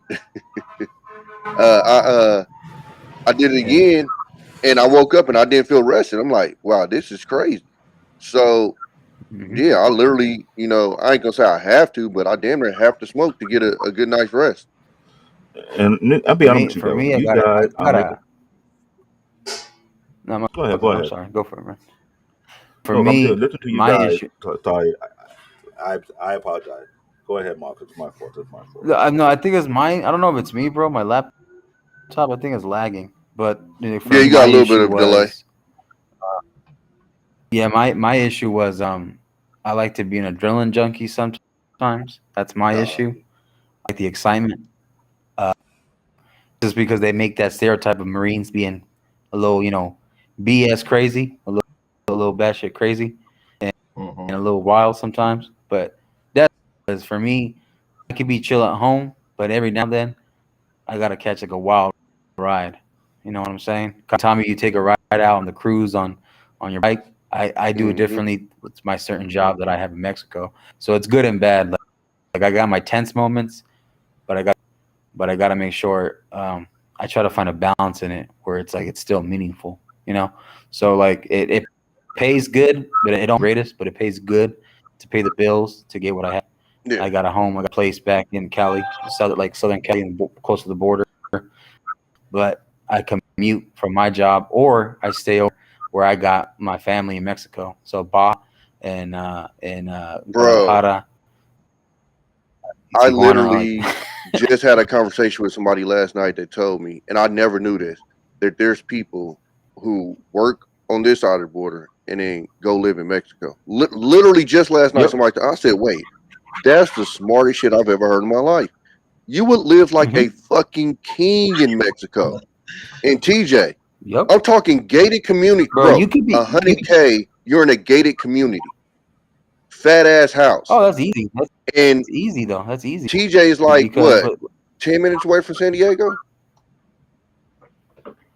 yeah, yeah, yeah. And Because and I it, used to be and stationed this in is San Diego. That's nuts. and here's the funny thing. All you guys telling me right now lead to point seven. Burnout need to be treated as a high level epidemic and have to resolve because based on six, America created the environment that we all living in right now to this day. Mm-hmm. Well, the problem though with that, Blake Davis, we still under capitalism. And as long as we're under capitalism, burnout's gonna be here. Because that's what capitalism breeds. Capitalism breeds competition, and competition is what's gonna breed burnout. I'm not gonna lie. In 2000, I had a chance to lead this country. 'Cause I was seeing people taking the exchange program whereby they will study in Japan, study in South Korea, study in Germany, study in Holland, and Thailand too. Oh wow! Oh, I didn't know that. Okay. So in the early 2000s, a lot of American people were leaving the country because they were getting shut out already. They thought ahead of time. Went to these other countries, found out the lifestyle was completely different, more laid back. Yeah. Like I used to joke about Holland. I tell you, Holland is the only country for all the weed head to go to. You want to relax and smoke weed, it's legal over there. Oh, They in have shop, Amsterdam too. they have bar, they have shop, they have restaurant. You could just chill. I tell you, you might as well move and live there. But I didn't realize they created that type of lifestyle. Besides the weed part, they have places whereby it's more relaxing. They have the best prison in the world. Mm-hmm. Mm-hmm. Their prison is like a hotel. I Mm-hmm. was like, I watched the documentary and looked at it. I had to go to the bathroom, wash my eye, come back and look at it again. I said, no, Tommy, when you see United States prison, you know how prison hmm in California, you know Oh how yeah. prison in New York Yeah. City, and you see prison over there in Holland. hmm You're like, oh, nowhere in hell a prisoner will go to jail and live like he live in a hotel. Come on, Marvin. Bro, I seen those. Yeah, I but seen those on see, Netflix. Those shows on Netflix, right? Yeah. see, this is the Yeah. hard part about that though, is if you did that over here, to be honest with you, a lot of times you'll be incentivizing the guys that are doing the stuff. And I say that because it's a lot of these guys, bro, when they go to the pen, they living better than they are out here. Yeah. Like for real, for real. So imagine if you made that shit even look even better. You know what I'm saying? Like it'll be a lot of people that'll be like, F it. You know what I'm saying? Like it's just easier. Cause I had to explain that with my older brother, because he's locked up and he don't be understanding sometimes. Like, hey, bro, like I get that you in there and everything, but bro, you ain't paying no bills.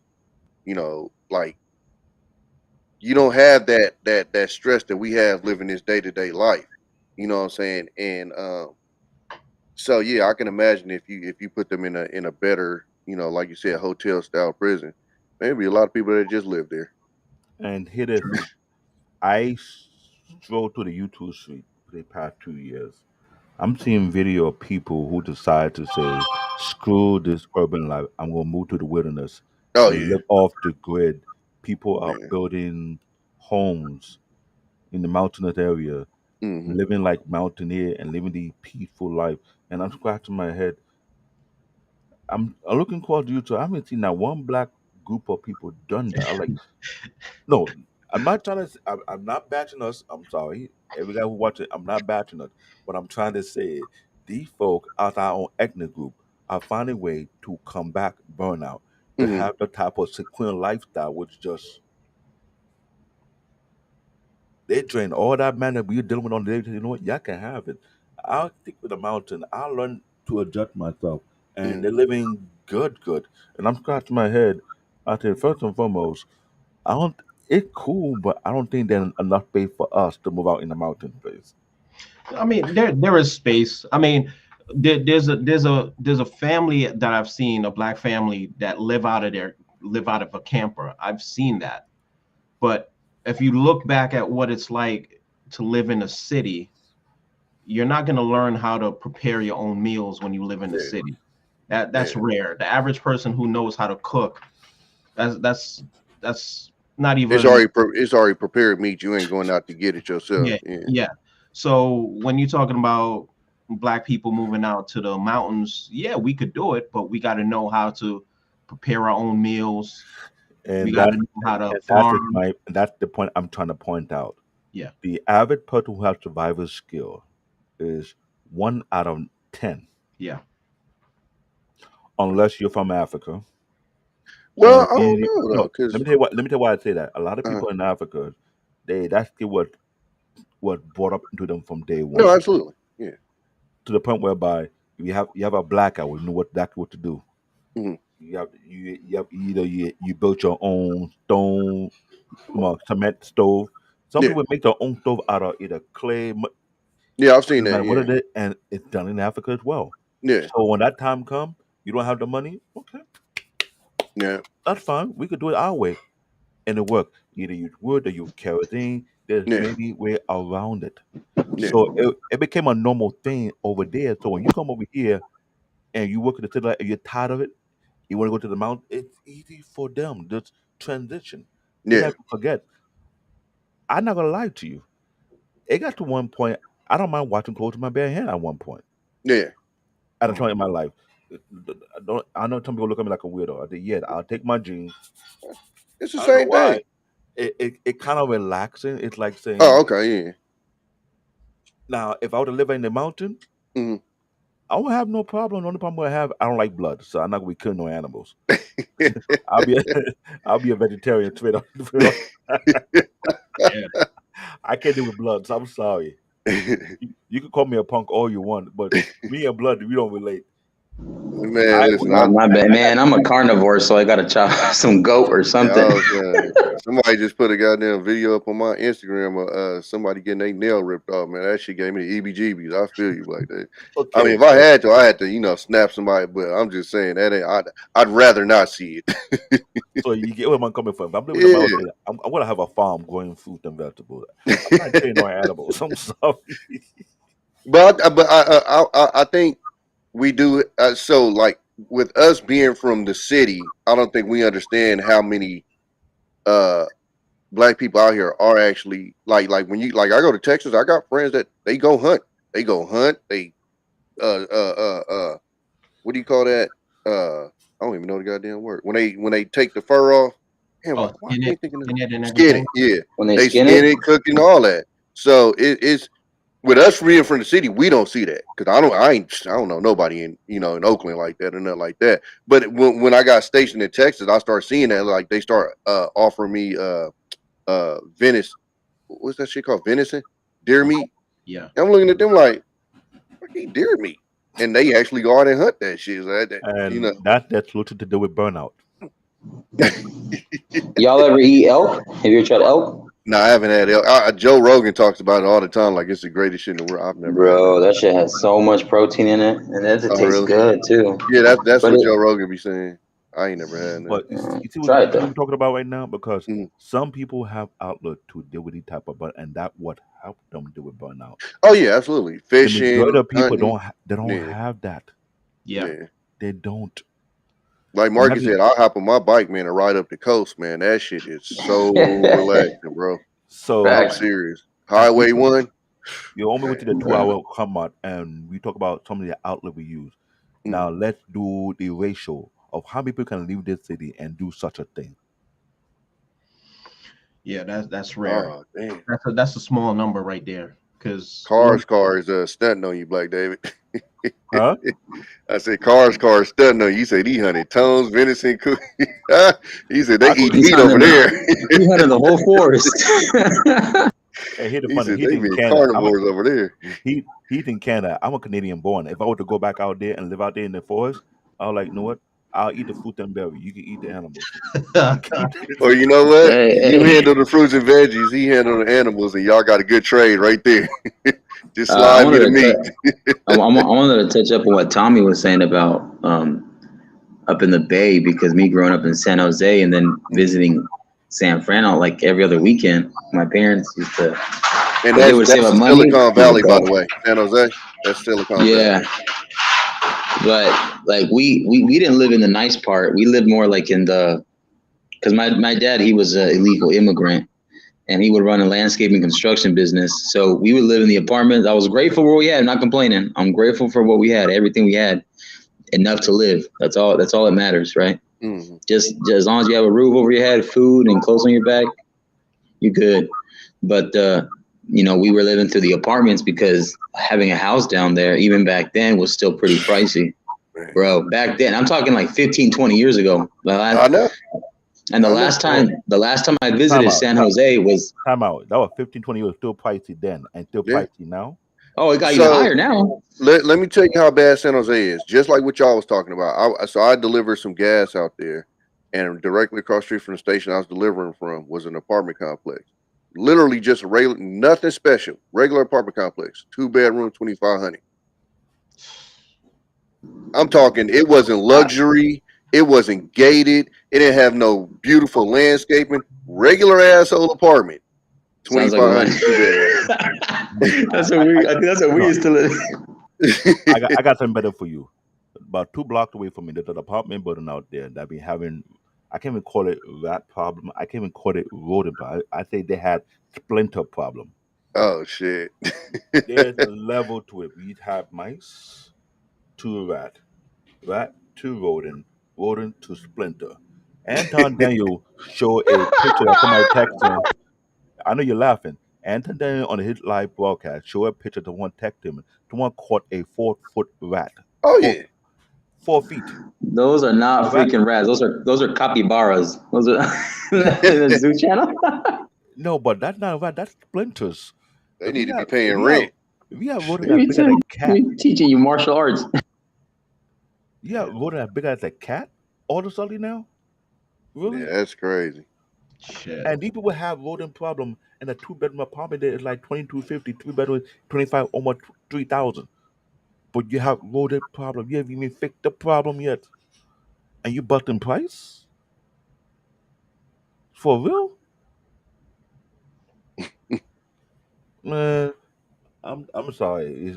This is That sounds like this a is damn beaver. this is why I'm saying that too many people are stressed the hell out in this city and in California. Tommy said that the Mac exodus going on. We have a Mac exodus for almost 2 years now, and still Yeah. going Mm-hmm. on. Still coming. Manhattan is almost like a ghost town. It's Mm-hmm. not as quite like it used to be. People are saying, no, you can keep the city. We move somewhere else. Either move down to the south or you move up to the north, away from the city. Everybody's like, no, screw the city. You're overpricing everything. So how you want people to live? Yeah. Well, Now, that's pushing people out, though, isn't it? That's the strategy, right? yeah, but here where it get real funny. All the service focused job, fast food restaurant, the hotel, the etc. that we call regular workers, where they gonna live? Unless they go to the New York City lottery.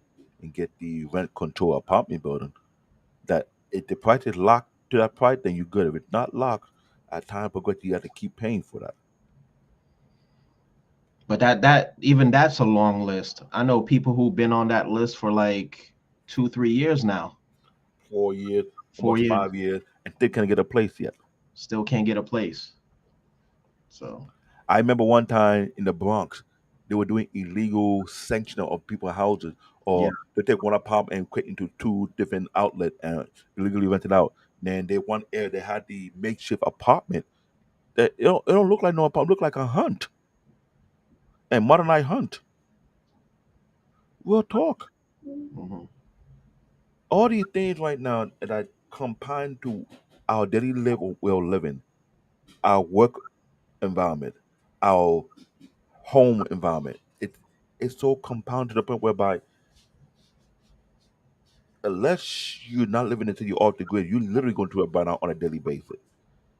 And if you don't have an outlet like Tommy, like Marvin, like me, like my friend here, Marcus, you take my Kmart help. No, your Kmart help you down. Other people with Walmart that help them down. Other people with the corner store that help them down. Like the yeah. corner store with their grocery store. I'm not gonna lie. When I was single, I was trying to make ends meet. Know my lunch was ramen noodles and 4 chicken wings from the Chinese restaurant. Yo, yo, Marvin, understand what that means. I know what you mean, Brian, bro. I've You, every you, now and then I still do that, man, because that's Hey man, them hey, Chinese restaurants have saved a lot of black people, dog, with them deals, dog. Straight up. you can't front that. That's probably one of the things I'm gonna miss about New York, man. It's like, you, yeah, you. This how you know when they try to let to know you. They know your whole entire family. Hey, how you know? Everything in a while. What's hmm that? yeah, yeah. You the regular. Oh, Damn near watch your kids grow up. then yeah. Exactly, Or the exactly. corner store watch your kid go when you go in there. I know the same regular thing, right? Yeah. That time that okay. You don't have to tell you what the order. They know your order is already. They just say if you tell you want the audible, okay, what's the audible? Okay, no problem. I got you. I got you. But that's one of the things they don't showcase about New York City, like those little corner stores, those little Chinese shops that see your whole family come in. They don't showcase that about New York. Well, what do you when you think about New York? What do you mostly see? Rats. No, You know. no. I told you they're not rat. They're splinters. Oh yeah, splinters. They 4 feet and growing. They're not rat no more. They're splinters. If you go to Anton China, he showed somebody text me the picture and he put it on his phone and showed everybody on the camera like it's like holding that cat, but actually a rat that Yeah, big. there's ugh, New York City. ugh. Yeah, My bro. wife, my wife is afraid of raccoon and rat. So Oh if yeah, you go to raccoons too. Yeah. so I was not gonna even say, yeah, and y'all got some aggressive ass raccoons, man. I seen a video. I was like, I had never no heard a raccoon growl until I seen a video from New York, and the raccoon no was like, "Arr." I was like, what the? going forward you can't call it raccoon. You gotta call it no a thug coon because they're not raccoon. Yeah, I They're, hate I hate they're, those criminals. they're thuggish I hate and them. a raccoon combined you get thug coon. They're thug and coon. Coons. I hate them. And they like them. They so gangster. I almost hit one time. I'll never forget this. And I looked in the mirror, and he was standing up staring at the truck like this, and I was like, "Yo, I'm not messing with it, dog. Man, I'm not turning this truck around at all." We had them in my lot when I used to move cars. I swear to God, I seen one right, so I shoot him off. I said, "Shoot, shoot, shoot!" I shit y'all not. He came back with two of his partners. Man, I was jumped in the back of somebody's truck bed like, "Oh my God!" He came back with two of his partners. They surrounded the truck. I was in the truck bed, and one of my little white boy partners had to come over and shoo him away. I don't fuck with raccoons, That dog. is New Them York things is City. The splinter taking control of the thugs, city, and the thug coon, aka thuggish raccoons, man. are trying to take over the city. So when you see these raccoons who are thuggish, They ain't they trying. they They look doing they look you in the face like what you want to do. straight up, Nah, they could man, have the city, bro. They could have it. So man. And to have splinters in huge no, the Bronx had it. Of all the 5 boroughs, the Bronx got it even worse. I'm hearing story how people here they can hear the rat between the walls in their apartment building. Yeah. Yeah, we I had that happen one time. We had I mean, of course, it wasn't as big as y'all's, but we was sitting down and we was hearing some scratching. I'm like, what the fuck is that scratching? The fucking, I don't know if it was a mouse or a rat, but the motherfucker was in the wall. Like my pops had to go like get that thing. This shit was crazy. But I know it got to be crazier out there with but them things. here where people don't understand. When you have rodent going through your wall, they tune to the foundation, tune to the structure. When they tune to the structure, they weaken the structure. When they weaken the structure, then you start to have problem. There's a lot of apartment buildings in New York City that have weakened structure because they didn't keep the surrounding area clean. So when they wouldn't start to chew through the walls, chew to areas, you create potholes, loopholes to where the building start to collapse. There was a building that collapsed in Manhattan. They haven't been properly maintained in years. Who knew the rat would tune through all the foundation, all to the wall, to the key structure of the building before you realize it just Jeez. that also add to people burnout. If you live in the apartment building in New York that's not brand new, you start to see the defect in your apartment, you start to wonder when they're going to maintain the building, when they're going to do a proper overhaul. Now, to do a proper overhaul of the building, that they remove the tenant out, put them in the hotel, scrape the wall, fix the loose structure here and there. When they haven't done that in years or in a decade or so, and you have to know that your building start to feel weird when you start to walk, you hear the squeaking sound here and there. What do you think that sound like to you? Hmm. These are the things that make people every day start to wonder what the next thing to do and add to the burnout. We about to hit the 2 hour mark. I don't want to make it too long because this will be like finale because I have a feeling we will come back to this topic again, Yeah, we'll come whereby back. when the news make it clear, crystal clear that we have a real epidemic on our hand besides the C-19 that we're dealing with, because the C-19 also is adding to the burnout as we speak. Yeah. Oh, excuse me. Raccoon. But I don't know if I don't know if it would ever be. And the only reason why I say I don't know if it would ever come up like that is because it benefits, the wealthy. It benefits them for us to be. Yeah, benefit of relative, but we have mass recognition going on right now globally Uh, besides the US. no, I hear that, but Like, you come got to on. remember, man. You talking about the greediest Mhm. of the greediest. When you talk about these one percenters, you know, they don't. I mean, they don't too much think or care about what we going through. As And the and workers and and all of and, that and, that, stuff. and that would and the reason why that happened is because remember before Nathan Daly pointed out on the Wednesday show, we as people don't use our political power to put it in check.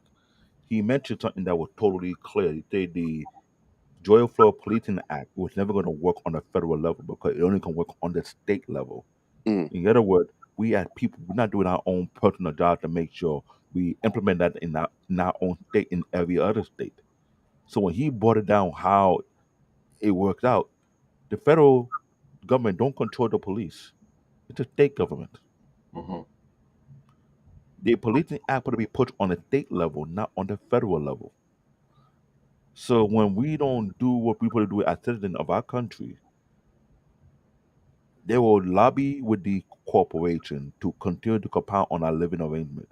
And when they compound on living arrangement, we don't know who's dealing with the end result. I found out from William Martin, which is totally true. I look it up. All government worker pension is used for gentrification of their own town, or their own neighborhood, without them even knowing about it, and they have legal cause to do so. As long the money is still back in the bank and they make a profit off it. Imagine that. The real I do thing, I don't go straight to the point because I let people realize there are strings that pulling to create the problem you're living in that you're overlooking. Our society is like a web with interlocking strings that if you're not careful, you pluck one string, it could create three more incidents that you didn't realize that happened out of nowhere.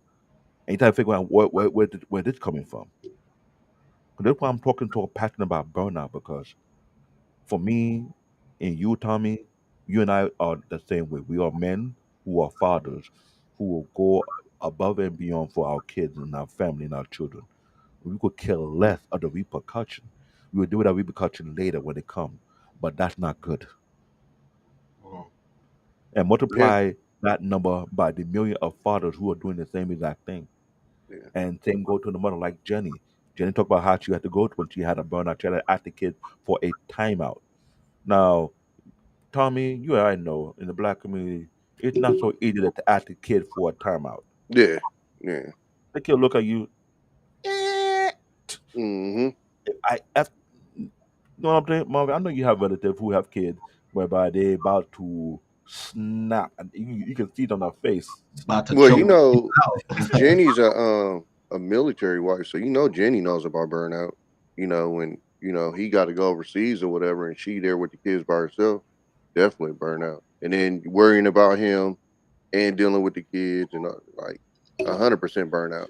So all Absolutely. these things, it's clear. Because we're gonna end this thing real soon because I told Marvin I have a funny feeling it will become a national crisis when it get too far on to the point whereby activists are saying enough is enough. We need to find a solution to this mental because it's part of mental health, but this is the main source of all the mental health are coming from. Yeah. Yeah, the problem though is the people with power are the ones that benefit. So I agree with you that it might come up, but see, this is why I don't know if it'll be addressed properly. Is because if you look at the way that the wages are going, to be honest with you, if nature takes its course, at a certain point, the poor are going to end up overtaking the rich. And so, if I, is just a merely truck driver, can understand this and that consequence, then why do these one percenters who are more educated than me, so assumed to be more smarter than me and stuff, why don't they understand this and adjust their wages to where that doesn't, become the outcome? But because and that's why I say because they're so greedy, they don't care. They'll cross that bridge when it comes. Tommy, your same thought or the train of thought is exactly the same as mine. I was Hmm. thinking the same exact thing for Hmm. so many years. I said, "It will come a point Yeah, that these rich guys in New York cities, even the cop can protect them, or the poor yeah. homeless people, they know what? Screw him. Let's rob him. They Let's just hold had him." a dude in New York that he was visiting from China. Y'all might have heard about it. And a guy was, I get, well, he said he felt like the dude was um following him the whole time, and he tried to rob him of his Richard Millie watch, and he couldn't get it off of him because I guess they got like a lock on the watches, so you can't get them off. And he shot the dude 5 times, and the dude's in the hospital. I don't think he passed, but and they just arrested the dude. The dude's like, this sad part. Dude's like 35 years old. I Was think like I saw just the out of article online, yeah, and just out the pen for two and months. Yeah. and here's the thing: a lot of robbery been going on whereby these people are being followed to their Hmm. apartment, and they're taking 5,000, 30,000, 100,000. Hmm. My question: how did you know you got all that money in the first place? Are they watching you? Well, so it depends. So a big part of it is like the cannabis thing, right? So since cannabis is legal statewide but not federally, a lot of them can't get bank accounts. So like out here, and I'm pretty sure because New York ain't that much different. A lot of these dispensaries is getting towed up. They robbing the shit Yeah. out of them because they know it's a bunch of cash in there because they can't put them in bank accounts because federally it can be looked at as money laundering because federally it's not legal. So they have to keep a bunch of cash on them and they're robbing. But I'm sure, I mean, like you said in New York, where I'm pretty sure you've heard about LA. They tearing these people up. Every other day, some actor house then got hit. That's what happened with the Pop Smoke situation. Like and mind you, Pop Smoke wasn't in nobody hood. He was in the hills. He was Yeah. up there with the rich folks, and they came to him. So that's why uh a lot of the times I don't even speak as far as like race being a problem these days because it's still a problem, but the biggest problem is the wealth gap. Yeah. It ain't no color on that. It's the wealth Facts. gap. It's the fact that these CEOs, money to went up however many times and the workers ain't even a quarter of what theirs to went up. And you had it, you had a president talk about, oh, we want people from what for Norway. Hmm. Oh Norway, yeah, yeah, Norway minimum wage is higher than our minimum wage yeah. by double. Nah, nah. Well, what he said, he wants to bring people in from Norway to do what? Yeah, come live in the U.S. Like you're not gonna take no immigrant from Haiti and from a shithole country in Africa. That's when what's Like his name said that he named Trump, all the white countries as the countries he wanted them to migrate from, and not the and shithole yeah, countries that had all the colored people. and Fucking here the problem. They dude's a get the minimum wage dickhead. over there is higher than our minimum. Why would I want to leave that place to come over here for? Exactly. But why Hey, yo, Tommy, was that? hey, want to know the crazy part? Huh? I want to ask you something. How much is rent for a 4 bedroom, 3 bathroom house average in San Francisco? Oh shit, bro. I thought you. Hold on. I could look for you right quick because I mean I ain't never even thought to even look at that shit Don't and ask have that me. kind of While a heart while attack. while Ask while, me while where you I'm um, from, look New that up, York. while you look that up, I'm gonna yeah. break you down a house that I did down here in rent back like 10 years ago. It was Okay. 1,200 for a 4 bedroom, 3 bathroom. Where is Twelve that? hundred in the Palm Springs area. So you down there by what's that Marine base 29, down there? 29 29 Palms. Palms. Yeah, yeah. Okay. It's twelve But I hundred moved more. I or moved more farther down. What's up? it's Got twelve you. hundred or 12,000 1,200. or what? 4 bedroom, 3 bathroom. Yeah, He talking about renting. renting. Cause so this is how California works. But this The was 12. This was like cities 12 years ago. Yeah, but the cities are expensive. Once you get outside the cities, you can actually live decently. It's the Yeah, city. So when you talk about like the Bay Area, you talk I about lived outside LA, Palm San Springs. Diego. Yeah. So when you on the outskirts, like where I live, I'm an hour outside the Bay. So it's still bad compared to other places, but it's not as bad. So like I had an apartment out here, I got in there in 20, what was it, 13? I think I got in that. Yeah, 2013. I got in that apartment. I was only paying 500 a month for a 1 bedroom. But so that's what I'm saying. Like all of California is like that. It's certain parts you got to go to find the affordable parts. So there are affordable parts out here. But even with the affordable parts, just paying. And then goes to the exodus we was talking about. The freaking taxes and shit, man. It's fucking killing us, bro. It's Yeah. fucking the taxes is so fucking ridiculous, bro. It's killing us. I think y'all might be the only ones that even compare to us as New York. You know what's crazy? It's fucking My my ridiculous, bro. my I put girlfriend I put like they this. garnished her wages, Oh shit. I put like but this. through the taxes, through taxes. The taxes is Oh, hurting us here. she owed I'm back living. taxes. Uh huh. Mm-hmm. Yep. Yeah. Not a Here the lot, but problem still, is they garnished it.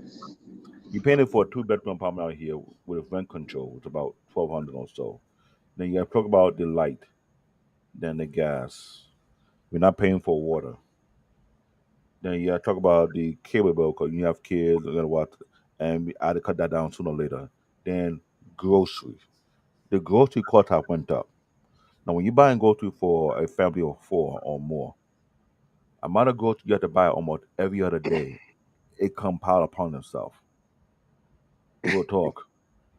So when you look at all the costs, then you have to commute back and forth in and out of the city for your Uh, work and home, and then some. You add that to the mix. By the I time got you to look show at what y'all you this because I can't even make this up. After I you looked look at that up. what you're What bringing Marcus in, said. when you look at what you're making, A month. Oh, 7,004. that's a That month. is for that is for a hold on. Let me make sure this that is for a 3 bedroom, 2.5 bath, 1,700 square foot home in San Francisco to rent. Damn. And that was just the first one I just looked up. And Marvin, as I'm saying this add to the burnout. Yeah. People have to find a place to live for their growing family. Now, if you gotta live outside the skirt of the city, the commute cost, the traveling cost, and Yeah. all that, You gonna pay a cost either way. Absolutely. That's crazy. That's sick, bro. I did not expect to see that. I knew it was bad. That is sickening. Oh my God. so just hearing these things and seeing these things, this is why I said this topic will be we addressed again later. Oh no. Eight Oh, thousand 500 for that. That right there is a 3 bedroom 200. I mean 2 bedroom. I'm sorry, 3 bedroom 2 bathroom. And Tommy, Marvin will tell you this: don't ask that price for New York. Don't. God, dog. That is well, yeah, because see, y'all buy apartments out there, so I can imagine. We don't really. They might buy apartments in San Francisco, but on the general in California in general, we don't generally buy apartments. So I I know it's live. bad out there when y'all purchase apartments. I want you to hear this. I live about 20 minutes away from the Barclays Center. Since the Barclays have been in existence, almost every old building around that area was completely tore down and erected brand new building. And the price for these buildings based on the apartment or condo is ridiculous. It's like Brooklyn is Yeah. becoming the new Manhattan. oh Quick, yeah. Marvin know this. It's Okay. it's If slowly you come out becoming We here, the got new. action, y'all. This is the best that I've found so far. Oh, that's how the much? 3,200. 3,200. yeah, that's the lowest. And that's what you living in. That's Not a some fucking house. bullshit. And then so in San Francisco, I'm not sure if y'all familiar with how they a lot of their houses is. No front yard, no backyard, literally squished side by side with everybody. Side by So side. if you ever hear about the big earthquake in 1906 with the fires, this is why the fires spread so fast. That's literally how their buildings are literally next to each other, like smack, like you can knock on the wall on your neighbors. That's like a what? Two family unit? Like No, that's a 3 bedroom 2 bathroom. 3 bedroom, 2 bathroom? Yeah, Yeah. yeah. Jeez. It's. Hold on, let me see if it's. And not everybody had the luxury to have a Oh, my remote bad. They job. do got a backyard. Okay. At least that's something. But look at this Yeah. though.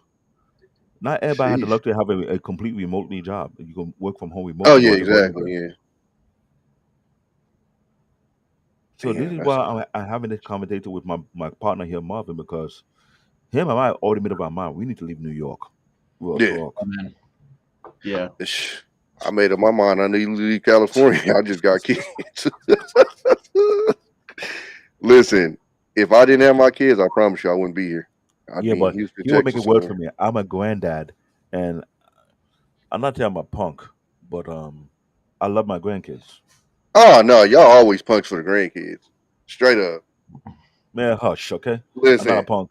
my dad don't talk to my son the way he used to talk to me. I don't know this man. This man right here that be talking to my son, he ain't talking to me that way. He talked to me a whole different kind of. My wife watched my grandson during the week, and when he's walking about, she always like to come over here. I'm sure you have caught a glimpse of when I held him in my hand, and Mm-hmm. he touched the mic, and he's looking at me like I'm touching everything. He gonna look, Mm-hmm. you Just love like me, my daughter, and you do touch something. everything, and I don't want to move too far away from them. That's what bugged me the most. Yeah. And I think we have favorite. I love my granddaughter, but my granddaughter is more like my white pumpkin. My grandson is more like my little munchkin. Mm-hmm. And we're not trying to do a favor, but we have a reason why we love certain people. I'm always trying to be the father figure to male kids in that family, and I understand how boys act because sometimes boy can want out the mom. I'll say, bring the boy over here. I got him. And my grandson, man, he is super touchy. He's super fast on his feet. This boy just turned one, ain't know how to run now. He can run quicker than you think with his little strong legs. And he be Yes. walking. He know he did. He don't care. He get a look like you ain't gonna do nothing. You ain't gonna spank me. I'm like, please, I'm gonna spank you. One time I had a little joke with this kid until he would go to his mom. He shoved it in my face. She shoved it down her face. They want to be with me. I was like, you know, you gotta go home to them, right? And he's Mm-hmm. smiling like whatever, whatever. And we all laughing like these kids are funny, but that's the thing. They're my pride and my joy. They make me feel alive. But to move far from them, yet I got my kids, but I don't want to miss my grandkid either. So you can imagine that kind of feel. You have a pull and tug. Like how you gonna make them move? If I Mm-hmm. move, I can't move too far. If I move too far, when I'm gonna see my grandkids? Yeah. You get what I'm saying? I'm not saying like I don't knock the Caucasian folks, but they got it good when they have survivors because they could look for a big piece of land and build a house from ground up. Hmm. That easy compared Yeah, to I'm us. thinking about doing that myself, man. Yo, But we talk But about it. that's what I'm saying. Like it's still God. Like that's what I'm saying. Like for us from the city, we don't see that. But trust me, we got some people in the south that can do that too. We just don't see it because we in the city. yeah, Now, here's the thing. Marvin from Jamaica, am I correct? yeah. We tried to do a deal last year on that part on the real estate. My wife from Trinidad. I'm from Nigeria. My uncle told me, forget Nigeria, move to Ghana. So as you think about your exit plan, where you want to have your your permanent place, these are things that will be weight on our head, and we trying to work toward these things. Yeah. It add to our burnout. Hmm. Your exit plan adds to your burnout. Yeah. As fathers, as husbands, you can't tell me you don't think about it almost 24/7 in your sleep while you're working, while you going through your transition. Like, what would require me to acquire this? Hmm. Yeah. Yeah. So when I say earlier the burnout become a badge of honor on point number 4 among men, we do this, Yep. Yeah. married or not married, kid or no kids. We do this because if we don't do it, we're not able to live the life we want to live. It's true. It's true. So as we round this thing up right now, and I'm letting you guys hear this podcast. I hope you get episode 1 and add it to everything, so people can watch it from episode 1 to now of the series of Burnout. This should be a conversation that you have on your kitchen table, within your family, within your sibling. Like, we need to, like, check your family member, check your sibling, check your friend, and be like, real talk. Are you going through these things? Because so many people end up. We have a hospital called King County, where not too far we have the R building. People are losing their mind already. Literally, the burner got so far off to the left end to the point where she, they lost it. They're not themselves You no had more. people fighting for chicken sandwiches like 2 years ago. Okay. And toilet tissue. And toilet Yo, tissue. Oh yeah, yeah, yeah, yeah. Yeah, I saw that in real life. Somebody walking out from the store or local store where I live at with nothing, a shopping cart full of nothing but toilet paper and paper towel. And I'm like, really? The one the For one something that nobody ever said toilet paper will help you with. I still exactly. I still to this day haven't gotten an explanation over the toilet paper. Not from No, no. anybody. Not Forget the water, people forget want to have not no, not enough to no, wipe their no. ass. But forget the toilet paper. The Popeye spicy chicken sandwich was even oh worse, yeah, and yeah, this yeah. happened not too far where we live at. Bro, people Yeah. were treating that stuff like it was crack. You can't tell me that's not burnout right there. You have gone so far to the left end that y'all fight over the chicken sandwich. But that's the thing though. That's another thing. It was like, remember when everybody on YouTube was making a reaction video to that chicken sandwich? That was causing that whole uproar. So I'm like, really? A chicken sandwich? You can make better chicken sandwich than that. Just get the ingredients from the store. Like, To this day, I haven't eaten that chicken sandwich. I refuse. I refuse to. I No, fucking no, refuse. I did. I no, gave in. no, I gave no. in. Me and my wife, we bought it. We tasted to see what the big deal behind it, and we compared with KFC chicken sandwich and other, and was like, Chick-fil-A. Chick-fil-A is still the king.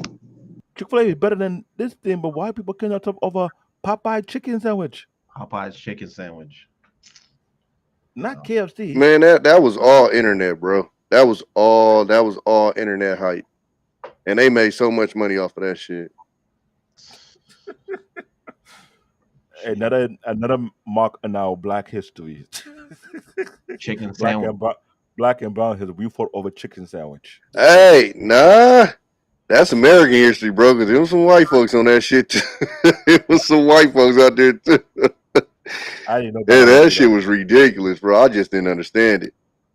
No. So you can imagine what would, even though it's crazy, this coming from the connection from burnout. You couldn't go that far to the left end until something was a compound into you, and you had to fight over. Now these days in New York City, we still know are people stabbing each other over food. Yeah. Oh, you touched my leftover in the fridge? Like, you can't tell me this not coming from burnout. The stuff we watch on the New York Daily News online, the New York Post online, and I read this article on day to day, I start to question, like, where all this madness coming from? We'll talk. I don't know, bro. Well, C-19 didn't help. You know that shit That didn't help. messed with a lot of people mental. So, C19 is when you took the wine and Coca Cola bottle and you shake it so super hard for 1 hour, and then you just slightly just turn the cap just once, and the pressure just turn the rest of the cap, and boom. That's exactly what T90 is to the whole country. It is literally messed up everything all across the board. It got to a point whereby I'm sorry. If they ask me to come back to the office, I'd say I would relocate away from the city because I'm not going to the MTS subway system. It was worse already before C19. Yep. C19 made it so bad, I might have to go online and order me a SWAT uniform with the bulletproof and stab-proof vest on top of each other and the right helmet, just so that in a fight with a breakout, at least I won't get hurt or stabbed or shot. I'll just bounce it off and get to work and take off my gear. Then time to go home, put everything back on, and go to the. Yeah. It sounds funny, but this is the daily life of New York. I know Tommy is laughing. Tommy, 90% of the people in New York City use the subway more than you can imagine, and the bus to get Yeah. around because the traffic, even though it may have gone down, it's still annoying. Then to find parking, I was gonna say, and y'all parking is. I mean, San Francisco the same way, man. Yeah. You can't find it. I mean, it's not as bad as y'all. It's nowhere near, but I used it's to crack pretty bad. jokes. I tell you, if anything, I would buy a horse. You can't give me a ticket on a horse. Your Everything I best get, bet is get like a scooter or something out there. okay, scooter's fine, but what about horses? You can't give a horse a ticket. The horse will kick you behind. Yeah, and I was gonna say I'll be scared somebody would steal that motherfucker because you can't chain your horse. You can only wrap it around, tied in a knot. So shit, I can see some some knock walking by. And, oh shit, let me get this. And the horse don't know you and just yank you off. Then when you don't get right behind, you give it that horse kick and you just, you know what I'm saying? Woo wee. Yeah. I was thinking going backwards again, technology. Go back to the horse days. Hey, I'm a logical thinker. I think in way whereby people think I said, no, I'm not crazy. You can't get a ticket. You can't get a horse a ticket. You cannot harass a horse. You harass a horse, the horse feels somehow. It'll give you the business. And I've seen the video when a horse kicked people and they went flying. Yeah, that shit ain't no joke. Damn. So the horse have their own security system, naturally speaking. Yeah. But the thing is, as you look at the multiple cities we have across the country, it's getting out of hand. It been a mass exodus from the city, but more fluctuating into the urban community. People are getting mad that all the people living in the city come to the like. What do you expect? They're overpacking the city. Who want to be in the city these days no more? And some people are done with the work environment. They're exited to the mountain now. They turn off the grid completely. Tranquility, living with nature. They're done. They want their mental health back. Like, not everybody has the luxury to do that. Can we? Not everybody has the money to do that. True. Yeah. So So it's kind of like this is a very touchy topic. Any final word? Because the more I think about this thing, the more it got me thinking super hard. Like, how would I counteract this thing? How would I keep my household in a very calm environment so burnout don't infect them as well? that's Because true. Kids are gonna get it now because they change the curriculum, what they want them to do, and I know Tommy, we talked about this. The what is coming down the pipeline for public school? Not everybody can afford private school. The public school system getting invaded with all these shenanigans, gender equality nonsense going on. And as a parent, I'm going to be concerned. I was told if I would move to Georgia or ATL, you might want to homeschool your kids. Mm. It's man, You see what I'm saying? You see what I'm coming from yeah, right now? yeah, So, as a father, I'm going to think if I can't move to Georgia, then where can I move? That it will be a balance. yeah, As long as you're not near to the city, like, what can you do? If you move to a place that you require to have a car, but you live out here, you never had a car for a long period of time, what yeah. adjustment are you going to make? These are things that I thought about for the whole 2 weeks that we done the series. On a side note, on my head, like I don't think anybody see the big picture. I always say I look at the big picture, I look at the big picture, and no one ever see it until you start to paint it and see the connection. Or groceries going up, rent is going up, utility going up. How you counter it? Some they won't even allow you to put solar panel on your own roof to cut down your You electrical could, bill. you Mhm. could always go to Canada. Did anybody know about that? There are some states in the United States Yeah. that have some stupid ass rules that you're not allowed to put solar panel on Well, your own roof. is it that or is it like if you? I'm not sure. So you might. I'm just wondering. Is it that or is it like a There's housing? some. What do they call those? That the communities where Hmm. they well, I can't think of the name of those things. Was it housing? No, it's not housing authority. That's the hood. Section 8? No, no, no, no. No. When you live in a gated community, they have the housing people that give you the rules. Hmm. Oh, Even Property even management or something No, no, like not property management. I'm talking about like if you live in a community and then they have law like you can't paint your house any color you want to. You got to tap in with them and see. mhm. Damn, I can't the think of the land, name of it. like the landlord or landowner or the No, house owner. no. No, It's like a if you bylaw. buy a house in certain communities, It's like a they bylaw. have a yeah. They you can't do wild shit. So how like the Mm. Mexicans in the hood out here, they paint their houses like a pink or like some crazy color. They got communities where you gotta tap in with like a community first before you do that. Yeah, So yeah, I know what you're talking so about. I come into a Oh yeah, community. So think about it, I come into a community and I want to pay a high light bill. So I want to have my whole entire house solar panel. yeah. Unless I had to invest with I hate to say this, but you gotta go to this guy. What the guy who owned Telsa? Again, what is his name again? Oh, Elon, Elon Musk.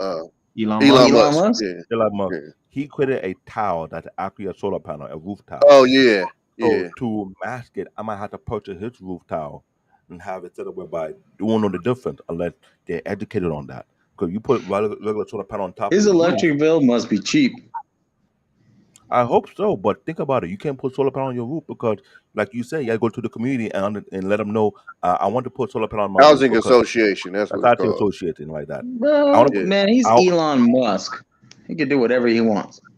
Well, no, no, no. He's no different. He went. no He's talking about some he of these communities. They think it looks tacky with solar the panel on panels the on roof you. Yeah. Yeah, and, but the and world, but the world is run on fossil fuels. Come on now. So of yeah course you're gonna need to think about that shit. yeah, but the thing is, when you paying these light bills, when you run these homes, if you don't have the mean to constantly pay, you want to cut it down. When you're a homeowner, you're looking for a way to save money, not lose money. Am I right or wrong? You're right. But Black David, So you got to Yeah. remember, it's illegal for you to collect rainwater in a lot of these states. That's how crazy shit is. It is Hey, literally yo, illegal for yo, you to collect Bill, rainwater. dude, Bill Burr said the same thing. There's a dude out there that's trying to make rain illegal, Bro, and we can't even catch it on the cup. that is nuts to me. It is illegal for you to capture rainwater. That's crazy. That dude that you're talking about came out in the news saying, "Oh, how about we collect the water and then we get the water and then we tax these fools and we charge them." What the hell? you see what I'm talking about right now? And you think that don't add up to burnout? All these unnecessary idiotic laws that don't make no goddamn sense that apply to your everyday life, make your life even as stressful as possible. You don't think it lead to burnout? So to hear that it's illegal to collect rainwater, you don't control the damn rain. It's a restrictions on rainwater harvesting in the United States date back to California Gold Rush in 1840. Miners used to use hydraulic process in dry areas. The state was controversial government. They don't say why it's illegal though. I was trying to see why it is. That's like saying breathing air, bro. They're gonna charge us for breathing air. And you see the It's bullshit? Yeah, man. Come it's on not. now. It's like Well, next so thing you according know, to this we though, can't even have gas. according to this, rainwater harvesting coming from your roof is fine in California. No permit from the state board is necessary. However, collecting rainwater for landscaping purposes would require a license. Mm. My coworker told me That's nuts. you That's need my a dad water right light. there. My coworker told me in Portland, Oregon, you need a water license to use water in your own home. Yeah, that's crazy. So as we trying to get the final word on these are things I'm just piecing together to let other people know there are so many nonsense that goes on that creating a level of stress to the point you get Yeah. burnt out all across the board. Like no matter how much you're trying to dodge it, another shenanigans adding to your mix without you even see it coming. Well, So I'm moving to Mexico, so in a couple years I'll be down there, bro. you cannot Y'all can I catch me over there, I can't move to Mexico. I'm too black for Mexico. bro. They got black communities out there. They got Afro Latinos. They got so many black people down there. You'd be Yeah. surprised the way they You go. You'd be so surprised. Mexico is like Africa when it comes to the United States. They are uh presented a lot different than it actually is down there. You Yup, know. bro. Where I go, where I have family from in Baja, that has the largest number of Asian community out of all Mexico. The and I'm gonna tell you this, right? I'm gonna tell you this. A lot of Asian immigrants, like a lot of other countries, immigrants would go to immigrate to Mexico, going around instead of going around towards the other way, Canada to Mhm. America. They'd go and they live in Mexico. So get this, right? When I was a young kid and I went to go eat at a Chinese restaurant, I wasn't really expecting to see Asian people in there. I thought there'd be Mexican people up in there. I get seated by an Asian person, and I'm thinking they're gonna talk to me in Chinese or some shit. And they start talking fluent ass Spanish. It's like I saw a witch leave the fucking room. Same thing in Oh, Trinidad. bro, they go, hey, ¿quieres algo de tomar? And I was like, what the hell? I was like, bro, they ask me for a drink fluently. Same thing. Perfect Same thing. Spanish. Same thing with my wife country. There are Asian in Trinidad who speak Trinidadian language better than most, and he's scared the hell. This what I'm saying. This that we're talking about, it lead to what people now trying to figure out a balance.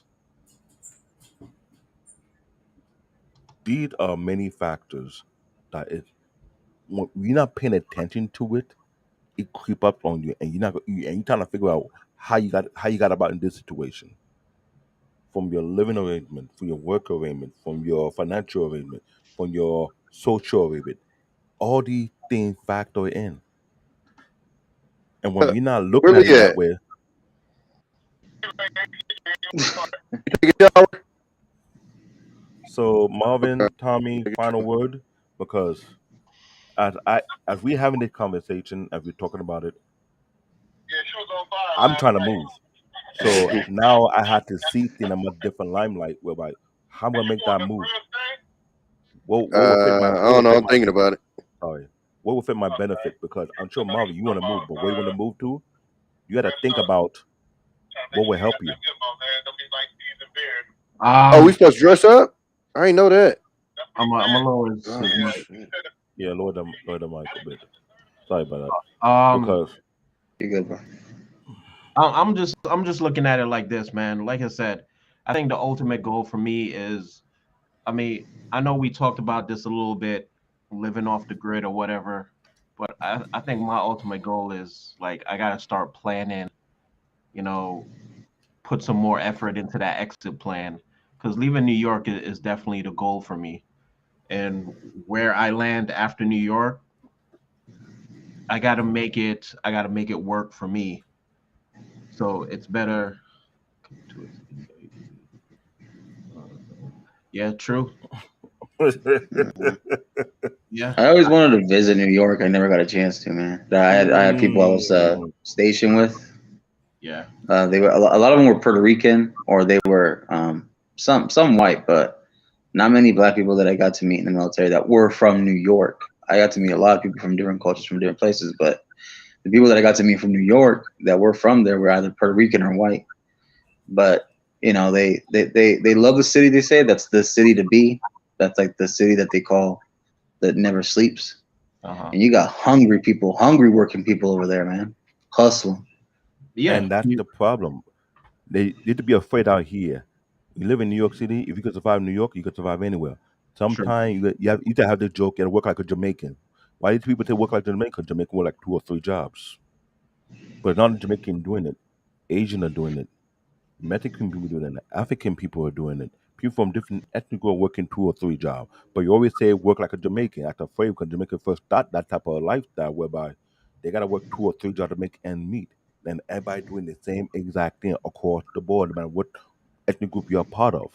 Hmm. Just to survive New York City. Then hear from you guys from California, y'all no different from us.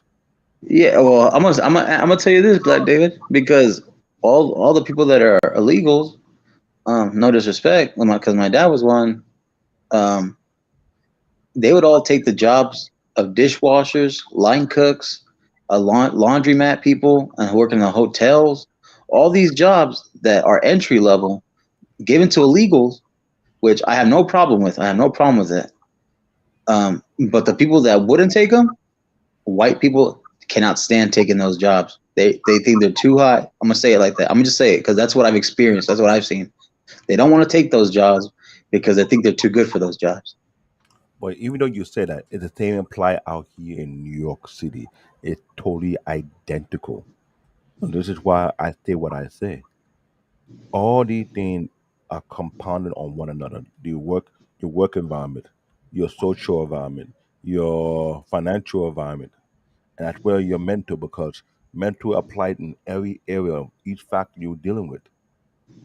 When they all compound to one another and there's no balance, burnout is just right there and there, and you're not seeing it coming. When you do see it coming, you pay no mind to, you just put it to the side. I will deal with it later. But before you deal with it later, it deal with you first. It hits you first before you hit it. And once it hits you first, it already taken effect from your body. And before you realize it, God forbid, you just lose it and you lost your psyche, everything altogether, you in the mental ward. Trying to figure out Yeah. what the hell happened. This is why I say what I said, because we're finishing up this broadcast right now. I really, really had to emphasize this should be the conversation you have in your household so that you know what you're going through, what you are dealing with. People My having my my people are dad have would have the conversation. The same conversation you're having with me, my dad would have that with me. people are having anxiety attack. People are having postpartum anxiety attack. People are having all type of mental collapse whereby people cannot take it. When people just walk out of the job, they say, "I'm done.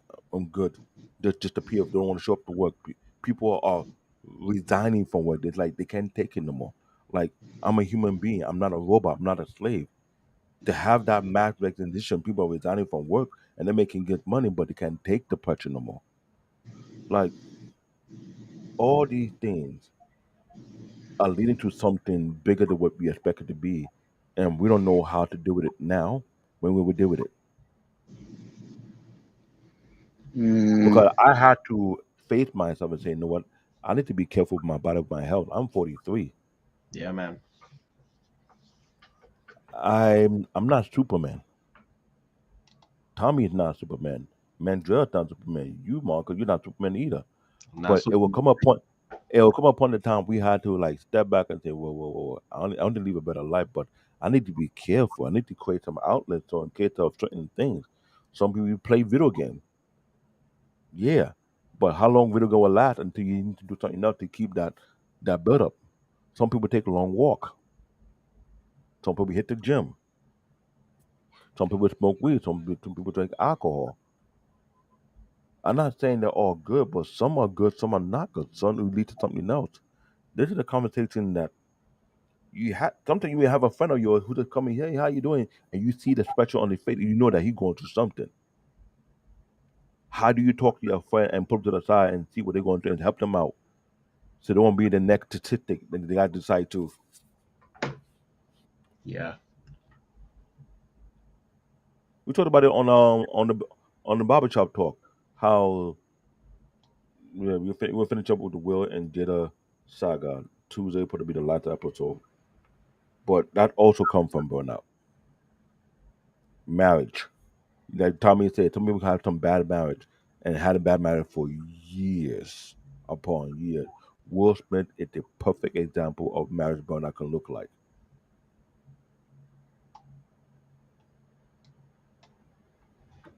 So when I say this is it a conversation that need to be have, yeah, it need to be have. Yeah, Yeah, definitely need to be. there are too many things that you may overlook. But thinking that the big deal will end up being a big deal because you just brush it to the side. It's not big. It's what no, it's not whatever. It's what it is. Yeah.